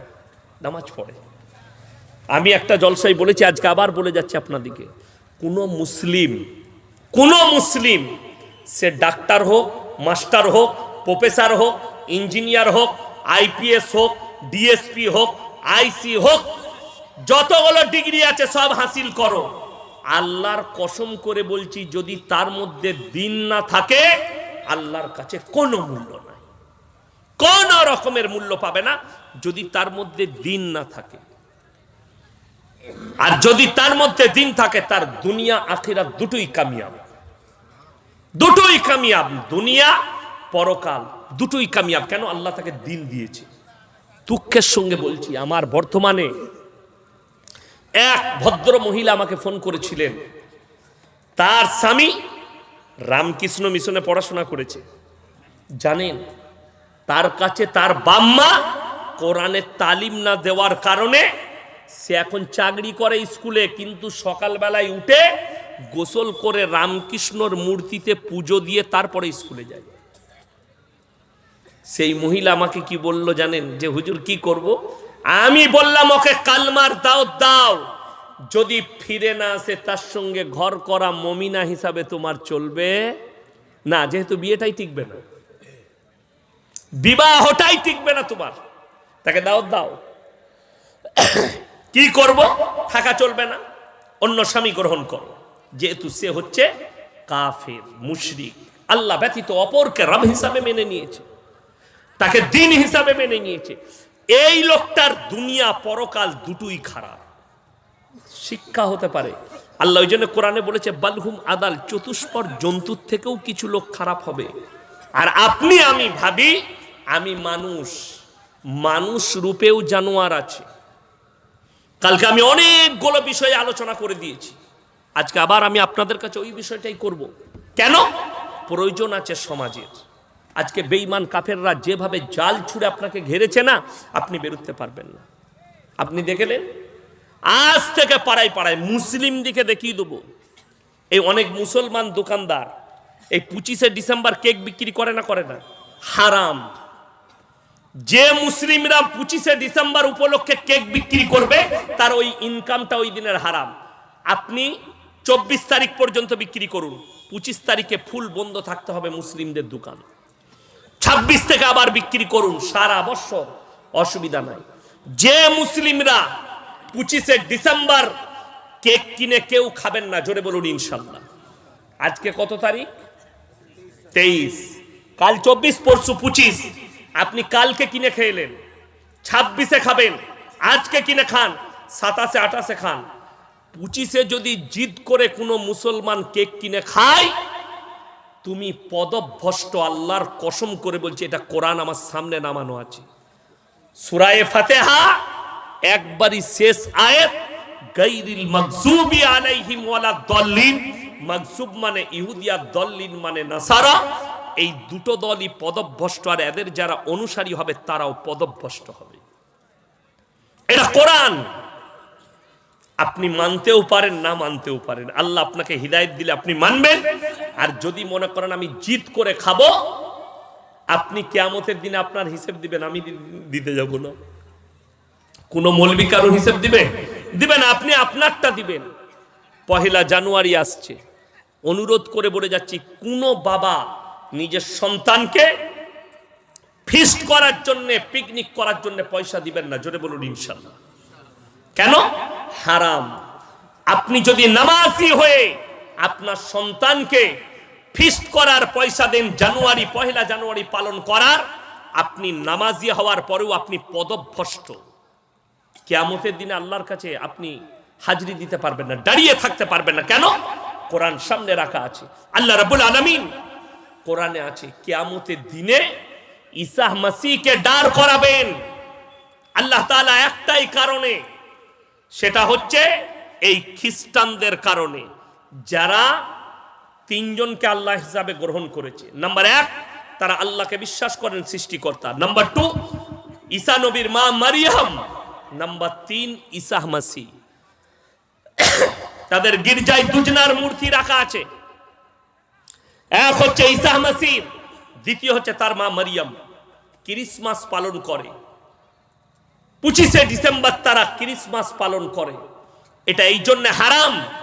আল্লাহ কিয়ামতের দিনে গোটা পৃথিবীর মানুষ থাকবেন, আর আল্লাহ দাঁড় করাবেন। অনেক মানুষ মনে মনে করে না যে পীররা বলে দিবে আর আমি জান্নাতে চলে যাব যতই পাপ করি। আরে তোমার জানা নাই, তোমার পীরকে জিজ্ঞেস করো। কোরআন 8 পারা সূরা আরাফ, প্রথম পৃষ্ঠা, ফালানাস আলান্নাল্লাযীনা উরসিলা ইলাইহিম ওয়ালানাস আলান্নাল মুরসালিন। আমি আল্লাহ রাব্বুল আলামিন মৌলবি মোল্লা পীর ফকির তো অনেক দূরের কথা, আমি কিয়ামতের দিনে নবী পয়গম্বর রাসূলদেরকেও দাঁড় করাবো, আর তাদেরকেও জিজ্ঞাসাবাদ করা হবে, তার উম্মত উম্মতিকেও আমি আল্লাহ জিজ্ঞাসাবাদ করব। কোরআন খুলেন, আল্লাহ তাআলা ঈসা নবীকে প্রশ্ন ছুড়বেন। ইস ক্বাল আল্লাহু ইয়া ঈসা ইবনে মারইয়াম আনতা কুলতা লিন-নাস ইত্তাখিদুনি ওয়া উম্মিয়া ইলাহাইনি মিন দুনিল্লাহ। তুমি কি বলেছিলে তোমার কওমকে আল্লাহ ছাড়া আমি আর আমার মা আরো দুটো আল্লাহ? ঈসা নবী বলবেন ক্বালা সুবহানাক, ক্বালা সুবহানাক, হে আল্লাহ, যে কথা বলার আমার অধিকার নাই, হক নেই, আমি কেমন করে বলতে পারি? আর আমি যদি সত্যিকারই বলে থাকতাম, আপনি হচ্ছেন ইন্নাকা আনতা আল্লামুল গুয়ুব, আপনার অজানা হতো না। ঈসা নবী, আল্লাহ তাআলা বলবেন, হে আমার ঈসা, আমি সব জানি, এদিকে বিশ্বাস স্থাপন করানোর জন্য আমি তোমাকে দাঁড় করিয়েছি। তাদেরকে জাহান্নামের রাস্তা দেখানো হবে, তাদের যারা অনুসারী হবে তারাও পদভ্রষ্ট, তাদের সঙ্গে তারাও জাহান্নামে প্রবেশ করবে কিয়ামতের দিনে। আমার ভাই, বড় কষ্টের সঙ্গে বলছি, বেঈমান কাফেররা এই ক্রিসমাসের নাম করে, এই 1 জানুয়ারির নাম করে, আমি গত 1 সপ্তাহ আগে কলকাতায় বলে এসেছি, নিউ টাউনের বুকে বলে এসেছি, গত 24-23 সালের 25শে ডিসেম্বর আমরা মৌলবীরা বলিনি, আমাদের সমীক্ষা নয়, কলকাতার মিডিয়ারা, নিউজ 18 বাংলা, এবিপি নিউজ, এরা সমীক্ষা দিয়েছিল, একদিনের ভেতরে শুধু কলকাতা টাউনে 22,000 কন্ডম বিক্রি হয়েছে। এত বলো, হাজার হাজার মুসলিম যুবক। আমি আপনার গঙ্গারামপুরের কথা জানি না, বুনিয়াদপুরের কথা জানি না, বালুরঘাটের কথা জানি না, রায়গঞ্জকে আমি জানি না, কিন্তু আমি আমার বর্তমান টাউনের কথা বলছি, কলকাতা টাউনের কথা বলছি। হাজার হাজার শিক্ষিত, স্কুল পড়ুয়া, কলেজ পড়ুয়া মুসলিমদের যুবক যুবতী, এরা রাস্তায় গিয়ে গির্জার সামনে লাইনে দাঁড়ায় ক্রিসমাস পালন করার জন্য, সেখানে প্রার্থনা করার জন্য গিয়ে দাঁড়ায়। জেনে রেখে দিন, এদের মা বাপরা যদি এদিকে নিষেধ না করে, এরাও কিয়ামতের দিনে এই সন্তানদের কারণে জাহান্নামের মুখে চলে যাবে। এদের বাপ বেটারাও যাবে, সন্তানরাও চলে যাবে। আর যদি কোনো মা বাপ মনে করেন আমার সন্তান পাপ করলে কি হবে, আমি তো নামাজি, আমি তো মুসল্লি, তোমার জানা নেই, তাদেরকে দাওয়াত না দেওয়ার কারণে তোমার সন্তান তোমাকে জাহান্নামে টেনে নিয়ে যাবে, তোমার মেয়ে তোমাকে জাহান্নামে টেনে নিয়ে যাবে। যারা ভাই আছেন তারা বোনকে নিষেধ করুন, যারা বাপ আছেন মেয়েকে নিষেধ করুন, যারা স্বামী আছেন স্ত্রীকে নিষেধ করুন। আমার ভাই, প্রত্যেকটা ভাইয়ের উচিত তারা তার ফ্যামিলিকে দাওয়াত দিবে ভালো কাজের জন্য, ভালো কাজের আদেশ করুন, অসৎ কাজের নিষেধ করুন। এটাই ছিল রাসূল সাল্লাল্লাহু আলাইহি সাল্লামের মিশন। পৃথিবীর বুকে শুনেলেন গোটা পৃথিবীর এই 2-4টা কুত্তা চিল্লাচ্ছে, এটা নিয়ে ইসলাম কিছু এসে যায় না। ইনি মাস্টার সাহেব আমার পাশে বসে আছেন, ইনিও জানেন, যতগুলো শিক্ষিত লোক আছে জানে, আজকে যারা ভারতের মনীষী, যাদের ছবিটা স্কুলের হেডমাস্টারের মাথার উপরে থাকে, কবিগুরু রবীন্দ্রনাথ ঠাকুর, কাজী নজরুল ইসলাম, বঙ্কিমচন্দ্র চট্টোপাধ্যায়, শরৎচন্দ্র চট্টোপাধ্যায়, আপনার স্বামী বিবেকানন্দ, এদের ছবিগুলো স্কুলের হেডমাস্টারের মাথার উপরে থাকে। এদের জীবনীটা খুলে দেখুন, যারা শরীরে ধুতি লাগিয়েছে, গায়ে চাদর পরে জীবন কাটিয়েছে। আরে ঈশ্বরচন্দ্র বিদ্যাসাগরের জীবনীটা দেখুন, শরৎচন্দ্রের জীবনীটা দেখুন, কবিগুরু রবীন্দ্রনাথ ঠাকুরের জীবনীটা দেখুন। এরা নিজেদের জীবনীতে রাসূল সাল্লাল্লাহু আলাইহি সাল্লামের বিরুদ্ধে একটাও কলম ধরেনি, কোনোদিন কূর্তি করেনি। শুধু তাই নয়, স্বামী বিবেকানন্দের মতো লোক শিকাগো শহরে আমেরিকার দাঁড়িয়ে বলেছে, পৃথিবীতে যদি কেউ মহামানব থাকেন তিনি হচ্ছেন একমাত্র হযরত মুহাম্মদ মুস্তাফা, সকলে বলুন সাল্লাল্লাহু আলাইহি সাল্লাম। একটা নাজিয়া ইলাহি খানের মতো হারামের আওলাদ কলকাতায় দাঁড়িয়ে রাসূলকে গালি দিচ্ছে, মুহাম্মদকে গালি দিচ্ছে, কোরআনকে গালি দিচ্ছে, দাড়ি টুপিকে গালি দিচ্ছে। এর দ্বারা ইসলামের কোনো যায় আসে না। একটা নূপুর শর্মা গালি দিচ্ছে ইসলামকে, এতে কোনো যায় আসে না। আমার রাসূলকে গালি দিলে কিছু যায় আসে? আমি কালকে বলেছি, হাতি চলে বাজার, কুত্তা ভোকে হাজার। একটা হাতি রাস্তায় চললে কুকুর পেছনে চিল্লাই না চিল্লাই? আপনারা কি মনে করছেন? এখনকার যুগের ছেলেরা মনে করছে, মানুষরা মনে করছে যে এই নূপুর শর্মার মতো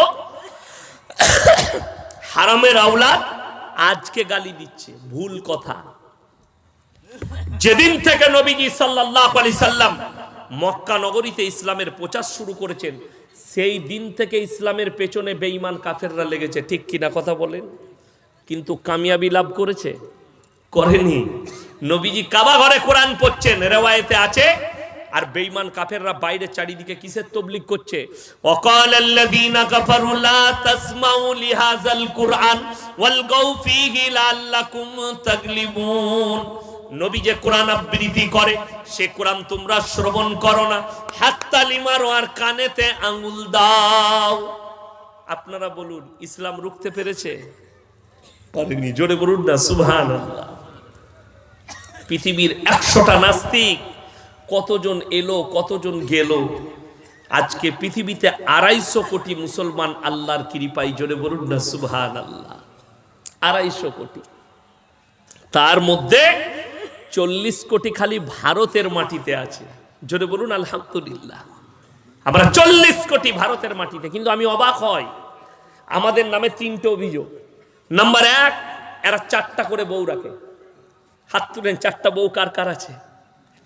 একটাতেই ঝামেলা শেষ নাই। দিল্লি কা লাড্ডু जो खाएगा वो भी पछताएगा, जो ना खाएगा वो भी पछताएगा। আসামের মুখ্যমন্ত্রী বলছেন মুসলমান 4-4 बीबियां रखते हैं।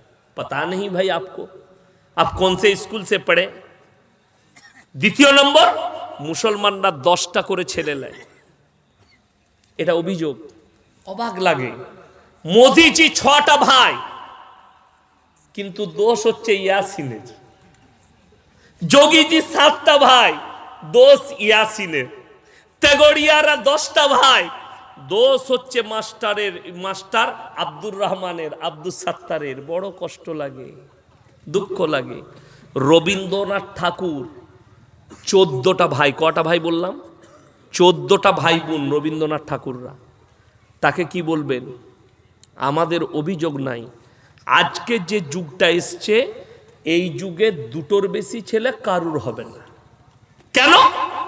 100টার মধ্যে 100টা প্রেগনেন্ট মেয়ের মধ্যে 98টা পেট ফাড়া। ঠিক বললাম না ভুল বললাম? সিজার। কেন? ডাক্তাররা সিস্টেম বার করেছে, সিজার করে বাচ্চা হলে বাচ্চা সুস্থ থাকবে, বাচ্চা ব্রিলিয়ান হবে, মা সুস্থ থাকবে। আমার খালি চিন্তা হয়, কেন এই ডাক্তাররা পরামর্শ দিচ্ছে? দেখুন, যুগ পাল্টিয়েছে, এটা আধুনিক যুগ, এটা মডেলিং যুগ। আচ্ছা, আমরা মডেলিং যুগে আছি, আর আমাদের সমাজের গরু ছাগলগুলো কোন যুগে আছে? ওরাও তো মডেলিং এর যুগে আছে। তো কই গাইকে সিজার করতে হচ্ছে না, তো ছাগলকে সিজার করতে হচ্ছে না, তো কুকুরের 10টা ছানা হচ্ছে, 7টা হচ্ছে, সিজার করতে হচ্ছে না। গোলমাল কোথাও আছে? গোলমালটা কোথায়? বেঈমান কাফেরদের মেহনত। এদের ইমানকে ধ্বংস করে দাও, এদের নারীদের ইজ্জতকে নিয়ে খেলা করো। কিয়ামতের পূর্বে রাসূলের হাদিস, পরবর্তী যুগের পাপগুলো, কোন যুগের? বর্বরতার যুগের পাপগুলো মডেলিং হয়ে ফিরে আসবে। কিয়ামতের আলামতের মধ্যে মারাত্মক আলামত, বাঁদির পেটে মালিক পয়দা হতে শুরু হবে। আপনারা দিনাজপুরের লোক জানেন না, যারা যুবক তারা জানে, শিক্ষিত লোকরা জানে। ভারতের এমন একজন আর্টিস্ট, তার নাম করব না, তার একটা সন্তান হয়েছে বাঁদির পেটে। বীর্য তার, পেট হচ্ছে কিনা, ভাড়া করেছে। তোমার পেটে আমার বাচ্চা হবে, 20 লাখ দেবো, 30 লাখ দেবো। সুপ্রিম কোর্ট রায় দিয়েছে, ভারত সরকার রায় দিয়ে দিয়েছে, পেট ভাড়া পাওয়া যাবে। গোটা পৃথিবীতে ভাড়া পাওয়া যাচ্ছে। রাসূলের হাদিস সত্যই প্রমাণিত হয়েছে। আজকে নিজের বিবিকে স্মার্ট রাখার জন্য, যাদের পয়সা আছে, করোড় টাকা আছে, নিজের বিবি স্কিন ঠিক রাখার জন্য তারা বাচ্চা নিবে। কার? বাঁদির পেটে বাচ্চা নিবে। একটা গরিব অসহায় মেয়ে যার কাছে পয়সা নেই, সে নিজের পেটে বাচ্চা ধারণ করে বাচ্চা দিবে, 10 লাখ 20 লাখ টাকা নিবে, তার একটা দিক হয়ে যাবে। আর ইসলাম বলছে, আল্লাহর কসম, এই বাচ্চা হচ্ছে হারাম, এই বাচ্চা হচ্ছে হারাম আওলাদ। পৃথিবীর শ্রেষ্ঠ মুফতি তাকি উসমানী সাহেব 1 মাস আগে পাকিস্তানে প্রোগ্রাম হয়েছে, সেই প্রোগ্রামে পৃথিবীর বড় বড় স্কলাররা ছিলেন। মুফতি তাকি উসমানী, মুফতি আপনার তারিক মাসুদ, মুফতি তারিক জামিল, ডক্টর জাকির নায়েক, এরকম করে বিশ্বের বড় বড় স্কলাররা ছিলেন। তাকি উসমানী বললেন, পৃথিবী কিয়ামত সে পহলে পুরে আলম মে হারাম আওলাদো সে ভর যায়েঙ্গে। পৃথিবীটা গোটায় হারাম আওলাদে ভরে যাবে, এটাকে রুখতে পারবে না। কেমন করে? মানুষ আর বিয়ে রাখবে না, তাদের কাছে বিয়ের সিস্টেম থাকবে না। এখনকার যুবক যুবতীদের মেন্টালিটি যেটা ফিরে এসছে, যেটা চলে এসছে তাদের কাছে, সেটা হচ্ছে বর্বরতার যুগের মেন্টালিটি। এই ব্রেনটা আছে বর্বরতার যুগের, যে যুগটা বহু পূর্বের, যাদের কাছে মা বোন ছিল না, যে যার সাথে পারত জিনা করত, বাচ্চা হারাম পয়দা হতো। সেই যুগটাকেই ফিরিয়ে আনতে চাইছে এই শিক্ষিত যুবকরা, যুবতীরা। এরা পাচ্ছে কোথায়? এরা ফিল্মি দুনিয়ার, খেলোয়াড়ের দুনিয়ার কাছ থেকে পাচ্ছে, এদের কাছ থেকে। ফিল্মি দুনিয়া, এদের কাছে বিয়ের কোনো সিস্টেম নাই। যে যার সাথে পারবে, যেদিনে পারবে ওকে ছেড়ে দিলে, যেদিনে পারলে তার সাথে রইল। এটা হচ্ছে তাদের দুনিয়া। আজকে তো তাদেরকে অনুসরণ করছে কারা?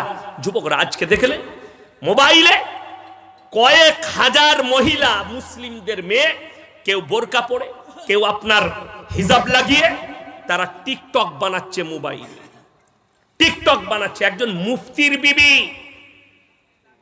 সে বলছে हमने ইসলাম को अपनाया, তার নাম হচ্ছে মুফতি আনাস গুজরাটের, আর তার বিবির নাম হচ্ছে ফিল্মের নায়িকা সানা খান।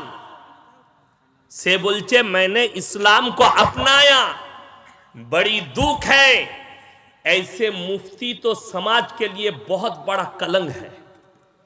এরকম একটা মুফতি আমাদের সমাজের জন্য একটা বড় কলঙ্ক। কেন? তার বিবি সব সময় টিকটক করছে। এই মেয়েটা তাহাজ্জুদ গুজার হলেও আল্লাহর কসম একে জাহান্নামে যাওয়া থেকে রুখতে কোনো পৃথিবীর মৌলবি পারবে না। এটা চ্যালেঞ্জ। যে নারী মোবাইলে টিকটক বানাচ্ছে, যাদের মেয়েরা টিকটক বানাচ্ছে, যারা শর্ট ভিডিও বানিয়ে ছাড়ছে, এই মেয়েগুলো নামাজি হলেও এদিকে জাহান্নামে যাওয়া থেকে পৃথিবীর কোনো পীর আর মৌলবি দোয়া করে পার করাতে পারবে না। লেখে নিয়ে যান। যদি কোনো বাপের বেটা মৌলবি থাকে, আমার চ্যালেঞ্জকে অ্যাকসেপ্ট করেন। আমি আর দক্ষিণ দিনাজপুরের জীবনে আর জলসা করব না যদি বলে এই মেয়েগুলো এইভাবে টিকটক বানানোর পরেও জান্নাতে যাবে। সেই মৌলবি যদি বাপের হিম্মত থাকে, স্টেজে এসো, কোরআন আর হাদিস নিয়ে। বড় কষ্ট লাগে, সমাজ এটাকে দিন মনে করে নিয়েছে। এই ব্যাপার দাহিকে দিন মনে করেছে যারা নিজেদের সন্তানে, আরে মুসলমান নামাজ পড়ে, আমি দেখিয়ে দেবো, নাম করব না, কোন জেলার বলবো না, নিজের লাতনিকে ড্যান্স শিখাচ্ছে নামাজি লোক, মুখে দাড়ি রেখে, আর ফেসবুকে ছাড়ছে এটা আমার লাতনির ড্যান্স। তোমার লজ্জা হওয়া দরকার। তোমার মতো নামাজিরাই আগে জাহান্নামের রাস্তা অতিক্রম করবে। তুমি নিজেকে মনে করছো মমিন হয়ে গেছি। কে বলল আপনাকে? শুনেলেন ইসলাম হচ্ছে, শুনেলেন নামাজ রোজা তাসবিহ তেলাওয়াত এইখানে সীমিত নয়, পরিপূর্ণ একটা জীবন ব্যবস্থার নাম ইসলাম। আর যে ইসলামটা হবে রাসূল আকরাম সাল্লাল্লাহু আলাইহি সাল্লামের আখলাক, চরিত্র এবং কোরআন হাদিস দিয়ে ঢাকা, তার বাইরে নয়। আজকে বেঈমান কাফেররা কামিয়াবি লাভ করেছে। আমরা আমাদের সন্তানদিকে 1 জানুয়ারি রুখতে পারছি না। ঠিক বললাম না ভুল বললাম? 1 জানুয়ারি পিকনিকের স্পটে যাচ্ছে আর পিকনিক করতে যাচ্ছে, তার সঙ্গে দ্বিতীয় নম্বর যে মারাত্মক জিনিস সেটা হচ্ছে মদের বোতল। হাজার হাজার মুসলিম 25শে ডিসেম্বর 1 জানুয়ারি, শুধু তাই নয়, এই স্কুলের যুবক যুবতীরা এরা মনে করেছে আমরা একটা ভালো দিক পেয়েছি। দিকটা কি পেয়েছে? এদের দিকটা হচ্ছে যে এই মৌলবীরা কি জানে, 14ই ফেব্রুয়ারি ভ্যালেন্টাইন ডে পালন করছে। তারা নাম দিয়েছে ভ্যালেন্টাইন ডে, কাজ হচ্ছে জিনা করা। তারা নাম দিয়েছে রোজ ডে, কাজ হচ্ছে জিনা করা। তারা নাম দিয়েছে চকলেট ডে, কাজ হচ্ছে জিনা করা। তারা নাম দিয়েছে কিস ডে, কাজ হচ্ছে জিনা করা। হে আমার যুবক, তুমি মনে করছো জিনা করা মানে হচ্ছে শারীরিক মিলনটা, ভুল। শারীরিক মিলনটাই শুধু জিনা নয়, হাতের জিনা, চোখের জিনা, কানের জিনা, মুখের জিনা, পায়ের জিনা, নফসের জিনা, শারীরিক জিনা। হাতের দ্বারা যদি কোনো পর নারীকে স্পর্শ করেন, হাতের জিনা। মুখের দ্বারা যদি কোনো পর নারীর শরীরে স্পর্শ করেন, মুখের জিনা। আপনি চোখের দ্বারা যদি কোনো নারীকে জিনার ইশারা করেন, চোখের জিনা। কোনো নারীকে দেখে যদি দিলে বলেন এর সঙ্গে মিলামিশা হলে আমার শরীরে আরাম পাওয়া যেত, এটা শারীরিক নফসের জিনা। আর পায়ের দ্বারা যখন জিনা করতে যাবেন, জিনার রাস্তায় যাবেন, তখন পায়ের জিনা। ওই জন্য আল্লাহ তাআলা সাবধান বাণী দিয়েছেন কোরআনে, ওয়ালা তাকরাবুজ জিনা ইন্নাহু কানা ফাহিশা ওয়া সাআ সাবিলা, সূরা বনী ইসরাঈল। হে আমার নবী বলে দাও, ব্যভিচার করা তো অনেক দূরের কথা, যে রাস্তায় ব্যভিচার হয় সে রাস্তার ধারে পাশে তোমরা যাতায়াত করবে না। জোরে বলুন সুবহানাল্লাহ। আমি পুরুলিয়া ডিস্ট্রিক্ট জলসাই গেলে আসামসুল বাজারে একটা নিয়ামতপুর বলে জায়গা আছে, লচিপুর, যেখানে দেহ ব্যবসার আড্ডাখানা বাই রোডের ওপরই। আমি ওটাকে কভার করার জন্যে, কোরআনের প্রতি আমল করার জন্যে 20 থেকে 25 কিলোমিটার রাউন্ড মারি, অন্য রাস্তায় ঢুকি, ঘুরে ঘুরে ঘুরে ঘুরে আমি ওই ব্রিজে ঢুকি। কষ্ট হলেও, কেন? ওই রাস্তায় গেলে নজর পড়লে চোখের জিনা হয়ে যাবে। রাস্তায় শরীর খুলে দাঁড়িয়ে আছে। আজকে কষ্টটা লাগে যারা শিক্ষিত আছেন, যারা নেতা আছেন, যারা আমাদের সমাজের সেবক আছেন, তারা আমার এই ভাষাটা ভালো করে শুনেলেন। কত কষ্ট লাগে জানেন? আজকে টিভি চ্যানেলে বসে হিজাব নিয়ে ডিবেট হয় না? হয় না? কিন্তু বড় কষ্ট লাগে, একটা মেয়ে এয়ারপোর্টে ওপেন ন্যাংটো হয়ে ঘুরে বেড়াচ্ছে, ওপেন ন্যাংটো ছবি ছাড়ছে, তাদেরকে কেস লড়তে হয় না। একটা মেয়ে খালি হিজাব পরে স্কুলে গেছে, তাকে কোর্টেতে গিয়ে কেস লড়তে হচ্ছে। যে মেয়েটা শরীরকে ঢাকছে তাকে কেস লড়তে হচ্ছে। এদের হিম্মত নাই। যতগুলো টুপিধারী লোক চ্যানেলে ডিবেটে বসছে, এগুলো বিক্রি হওয়া মৌলবি।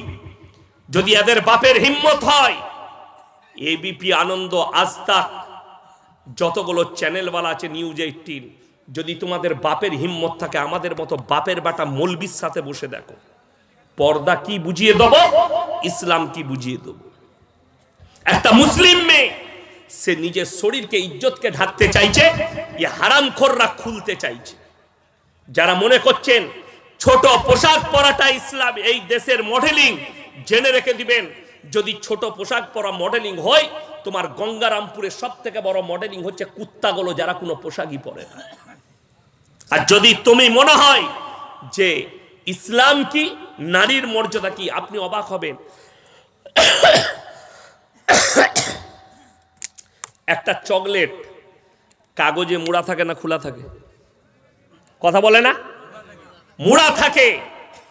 সামান্য একটা 1 টাকা দাম একটা চকলেট, সেটা খুলে দিলে যদি তার ইজ্জত নষ্ট হয়ে যায়, তুমি ভেবে দেখো তোমার স্ত্রীর মর্যাদা কতটা, তাকে খুলে দিলে কতটা ক্ষতি হতে পারে। একটা চকলেট যেটার কোনো মূল্য নাই, যেটার দাম 1 টাকা, তুমি কি তোমার বিবিকে, তোমার মেয়েকে, তোমার বিটিকে চকলেটের থেকেও কুমা মনে করেছো? যে রাস্তায় ন্যাংটো বার করে দাও, ছোটা পোশাক পরে বার করো। একটা কলা যদি আপনার বাজারে কেউ কলাটা ছিলে বিক্রি করে, সেই কলা আর কেউ কিনবে? দুটো কারণে কিনবে না, এক তো মাছি বসেছে, দ্বিতীয় ধুলো পড়েছে। একটা সামান্য কলা, যে কলাটার দাম 5 টাকা, সেটা ছিলে বিক্রি করলে যদি ইজ্জত নষ্ট হয়ে যায়, 5 টাকা লস হবে, 5 টাকা। তোমার স্ত্রী একটা নারীর কত মর্যাদা দিয়েছে। রাসূল আকরাম সাল্লাল্লাহু আলাইহি সাল্লাম, ভালো করে শুনেন, রাস্তা দিয়ে পেরিয়ে যাচ্ছেন, একজন মুশরিকের বিটি, মুশরিকটার নাম হচ্ছে হাতেম তাই, তার বিটি মাথায় কাপড় নেই, রাস্তা দিয়ে পেরিয়ে যাচ্ছেন। রাসূল নিজের মাথার পাগড়িটা খুলে রাসূল সাল্লাল্লাহু আলাইহি সাল্লাম হাতেম তাইয়ের বিটির মাথায় চাপালেন। সাহাবীরা জিজ্ঞেস করলেন, ইয়া রাসূলুল্লাহ, এটা মুশরিকের বিটি। নবীজি বললেন, শোনো হে আমার সাহাবী, আমি মেয়েদের মাথা শরীর ঢাকতে এসেছি, খুলতে আসিনি। জোরে বলুন সুবহানাল্লাহ। যারা কলকাতার মতো জায়গায় দাঁড়িয়ে, যারা স্টেডিয়ামে দাঁড়িয়ে যে হারামখোররা বড় বড় কথা বলছে, নারী মর্যাদার কথা চায়, যারা মানব অধিকার কমিশনার আছে, যারা বলছে নারীর মর্যাদা চাই, আমার ভাই কান খুলে বলে দিচ্ছি, নারীর মর্যাদা যদি দেখতে চাও, কোথায় নারীদিকে বেজ্জতি করেছে, একটা ফিল্মের পোস্টার ছাপা হয় না? হয় না?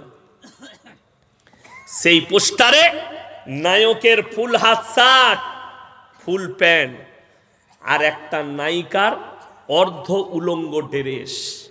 যাকে ঢাকা দরকার ছিল তাকে খুলে দিয়েছে, যার খুলে গেলে দায়ী ছিল না তাকে ঢেকে দিয়েছে। এই সমাজ বুঝবে কি করে? এলো কোথা থেকে? পশ্চিমী দুনিয়া থেকে এই আমল চলে এলো। এই আমল হচ্ছে পশ্চিমী দুনিয়ার, এই আখলাক আর চরিত্র হচ্ছে পশ্চিমী দুনিয়া। আমার ভাই, প্রত্যেকটা ভাই বলুন, আমরা আমাদের মধ্যে ইসলামী পরিবেশ আনবো। জোরে বলুন তো ইনশাআল্লাহ। প্রত্যেকটা যুবককে বলছি, নামাজি হও, আল্লাহকে ভয় করো। বেঈমান কাফেররা এটার দ্বারা কত ক্ষতি করেছে জানেন? মারাত্মক ক্ষতি করে দিয়েছে এটার দ্বারা। হাজার হাজার যুবক বিবাহের আগে নিজের যৌবনকে নষ্ট করে দিচ্ছে। বর্তমানে কিছু ছেলে বিয়ে তো করে নিচ্ছে পরিবারের চাপে, বিয়ের পরে তাদের দাম্পত্য জীবন সুখী নয়। তার কারণ হচ্ছে মোবাইল। হাজারো স্কুল কলেজের ছেলেরা বিয়ের আগে এই মোবাইলের দ্বারা আসক্ত হয়ে, পর্নোগ্রাফিতে আসক্ত হয়ে, হস্তমৈথুনে লিপ্ত হয়ে তাদের জীবনগুলোকে পঙ্গ করে দিচ্ছে।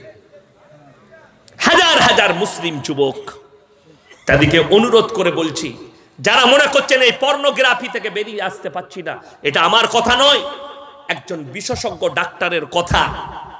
কলকাতায় 2 বছর আগে 24 পরগনায় রাতের অন্ধকারে এক ভদ্র মহিলা, বয়স হচ্ছে 70, সেই মহিলা প্রস্রাব করতে বেরিয়েছেন, আর একটা 18 থেকে 22 বছরের যুবক, সে গাছতলায় বসে বসে পর্নোগ্রাফি দেখছে মোবাইলে।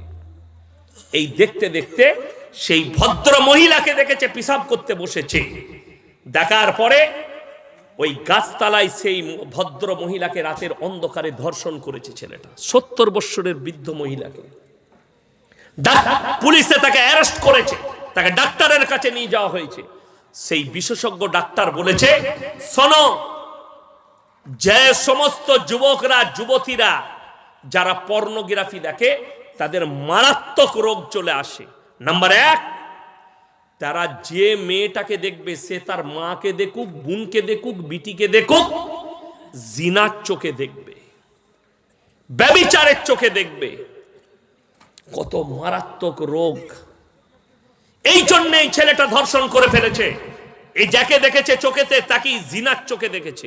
একটা মহিলা, একটা যুবতী যদি এই পর্নোগ্রাফিতে আসক্ত হয়, সে তার ভাই হোক, যেই হোক, যাকে দেখবে, যে পুরুষকেই দেখবে, সে জিনার চোখে দেখবে।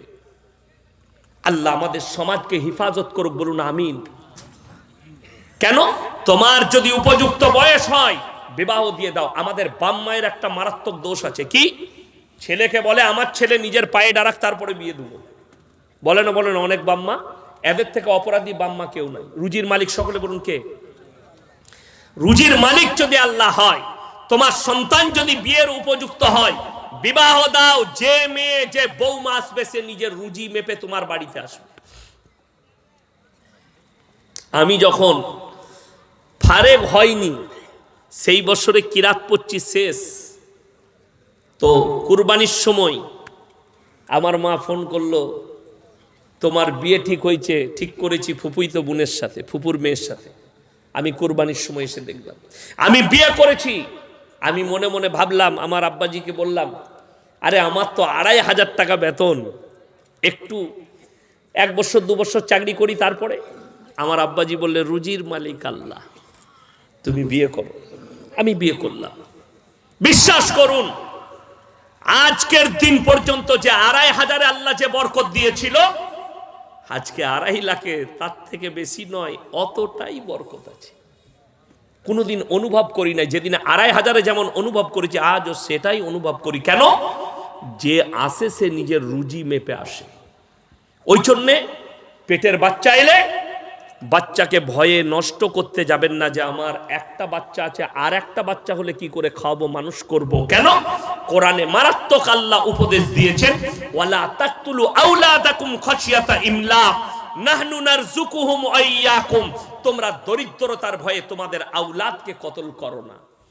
যারা নিজেদের পেটের সন্তানকে ওষুধ ইনজেকশন দিয়ে নষ্ট করেছেন, মার্ডার করেছেন। কতল মানে কি? কতল মানে কি? মার্ডার। পেটের বাচ্চাকে যারা মার্ডার করেছে, কিয়ামতের দিনে আল্লাহ আপনাকে ক্ষমা করবেন কিনা এটা আল্লাহই জানেন।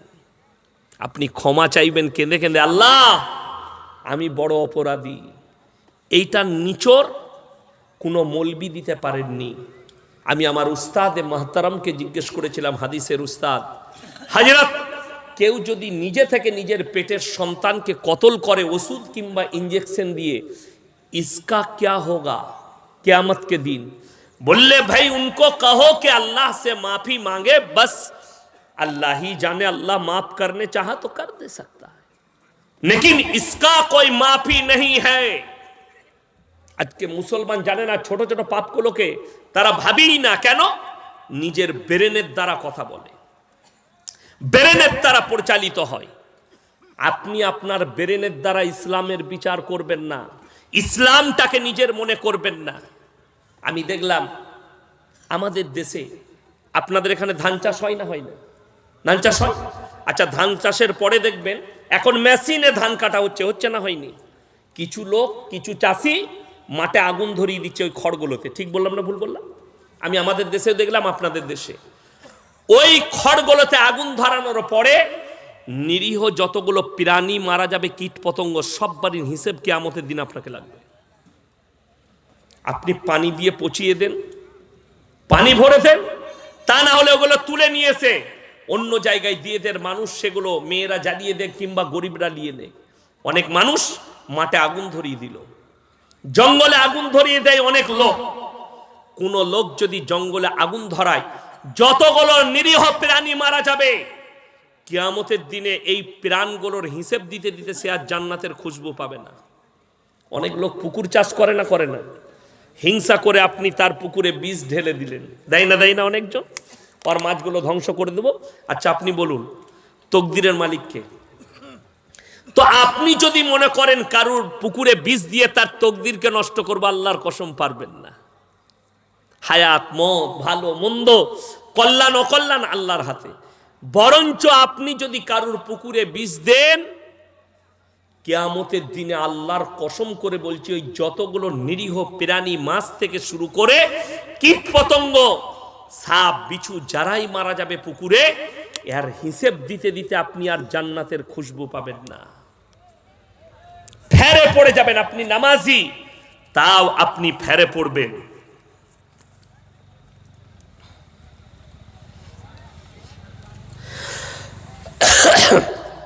ওই জন্য সবাই নিয়ত করেলেন, আমরা কেউ পাপাচারিতে লিপ্ত হব না, জোরে বলুন ইনশাআল্লাহ।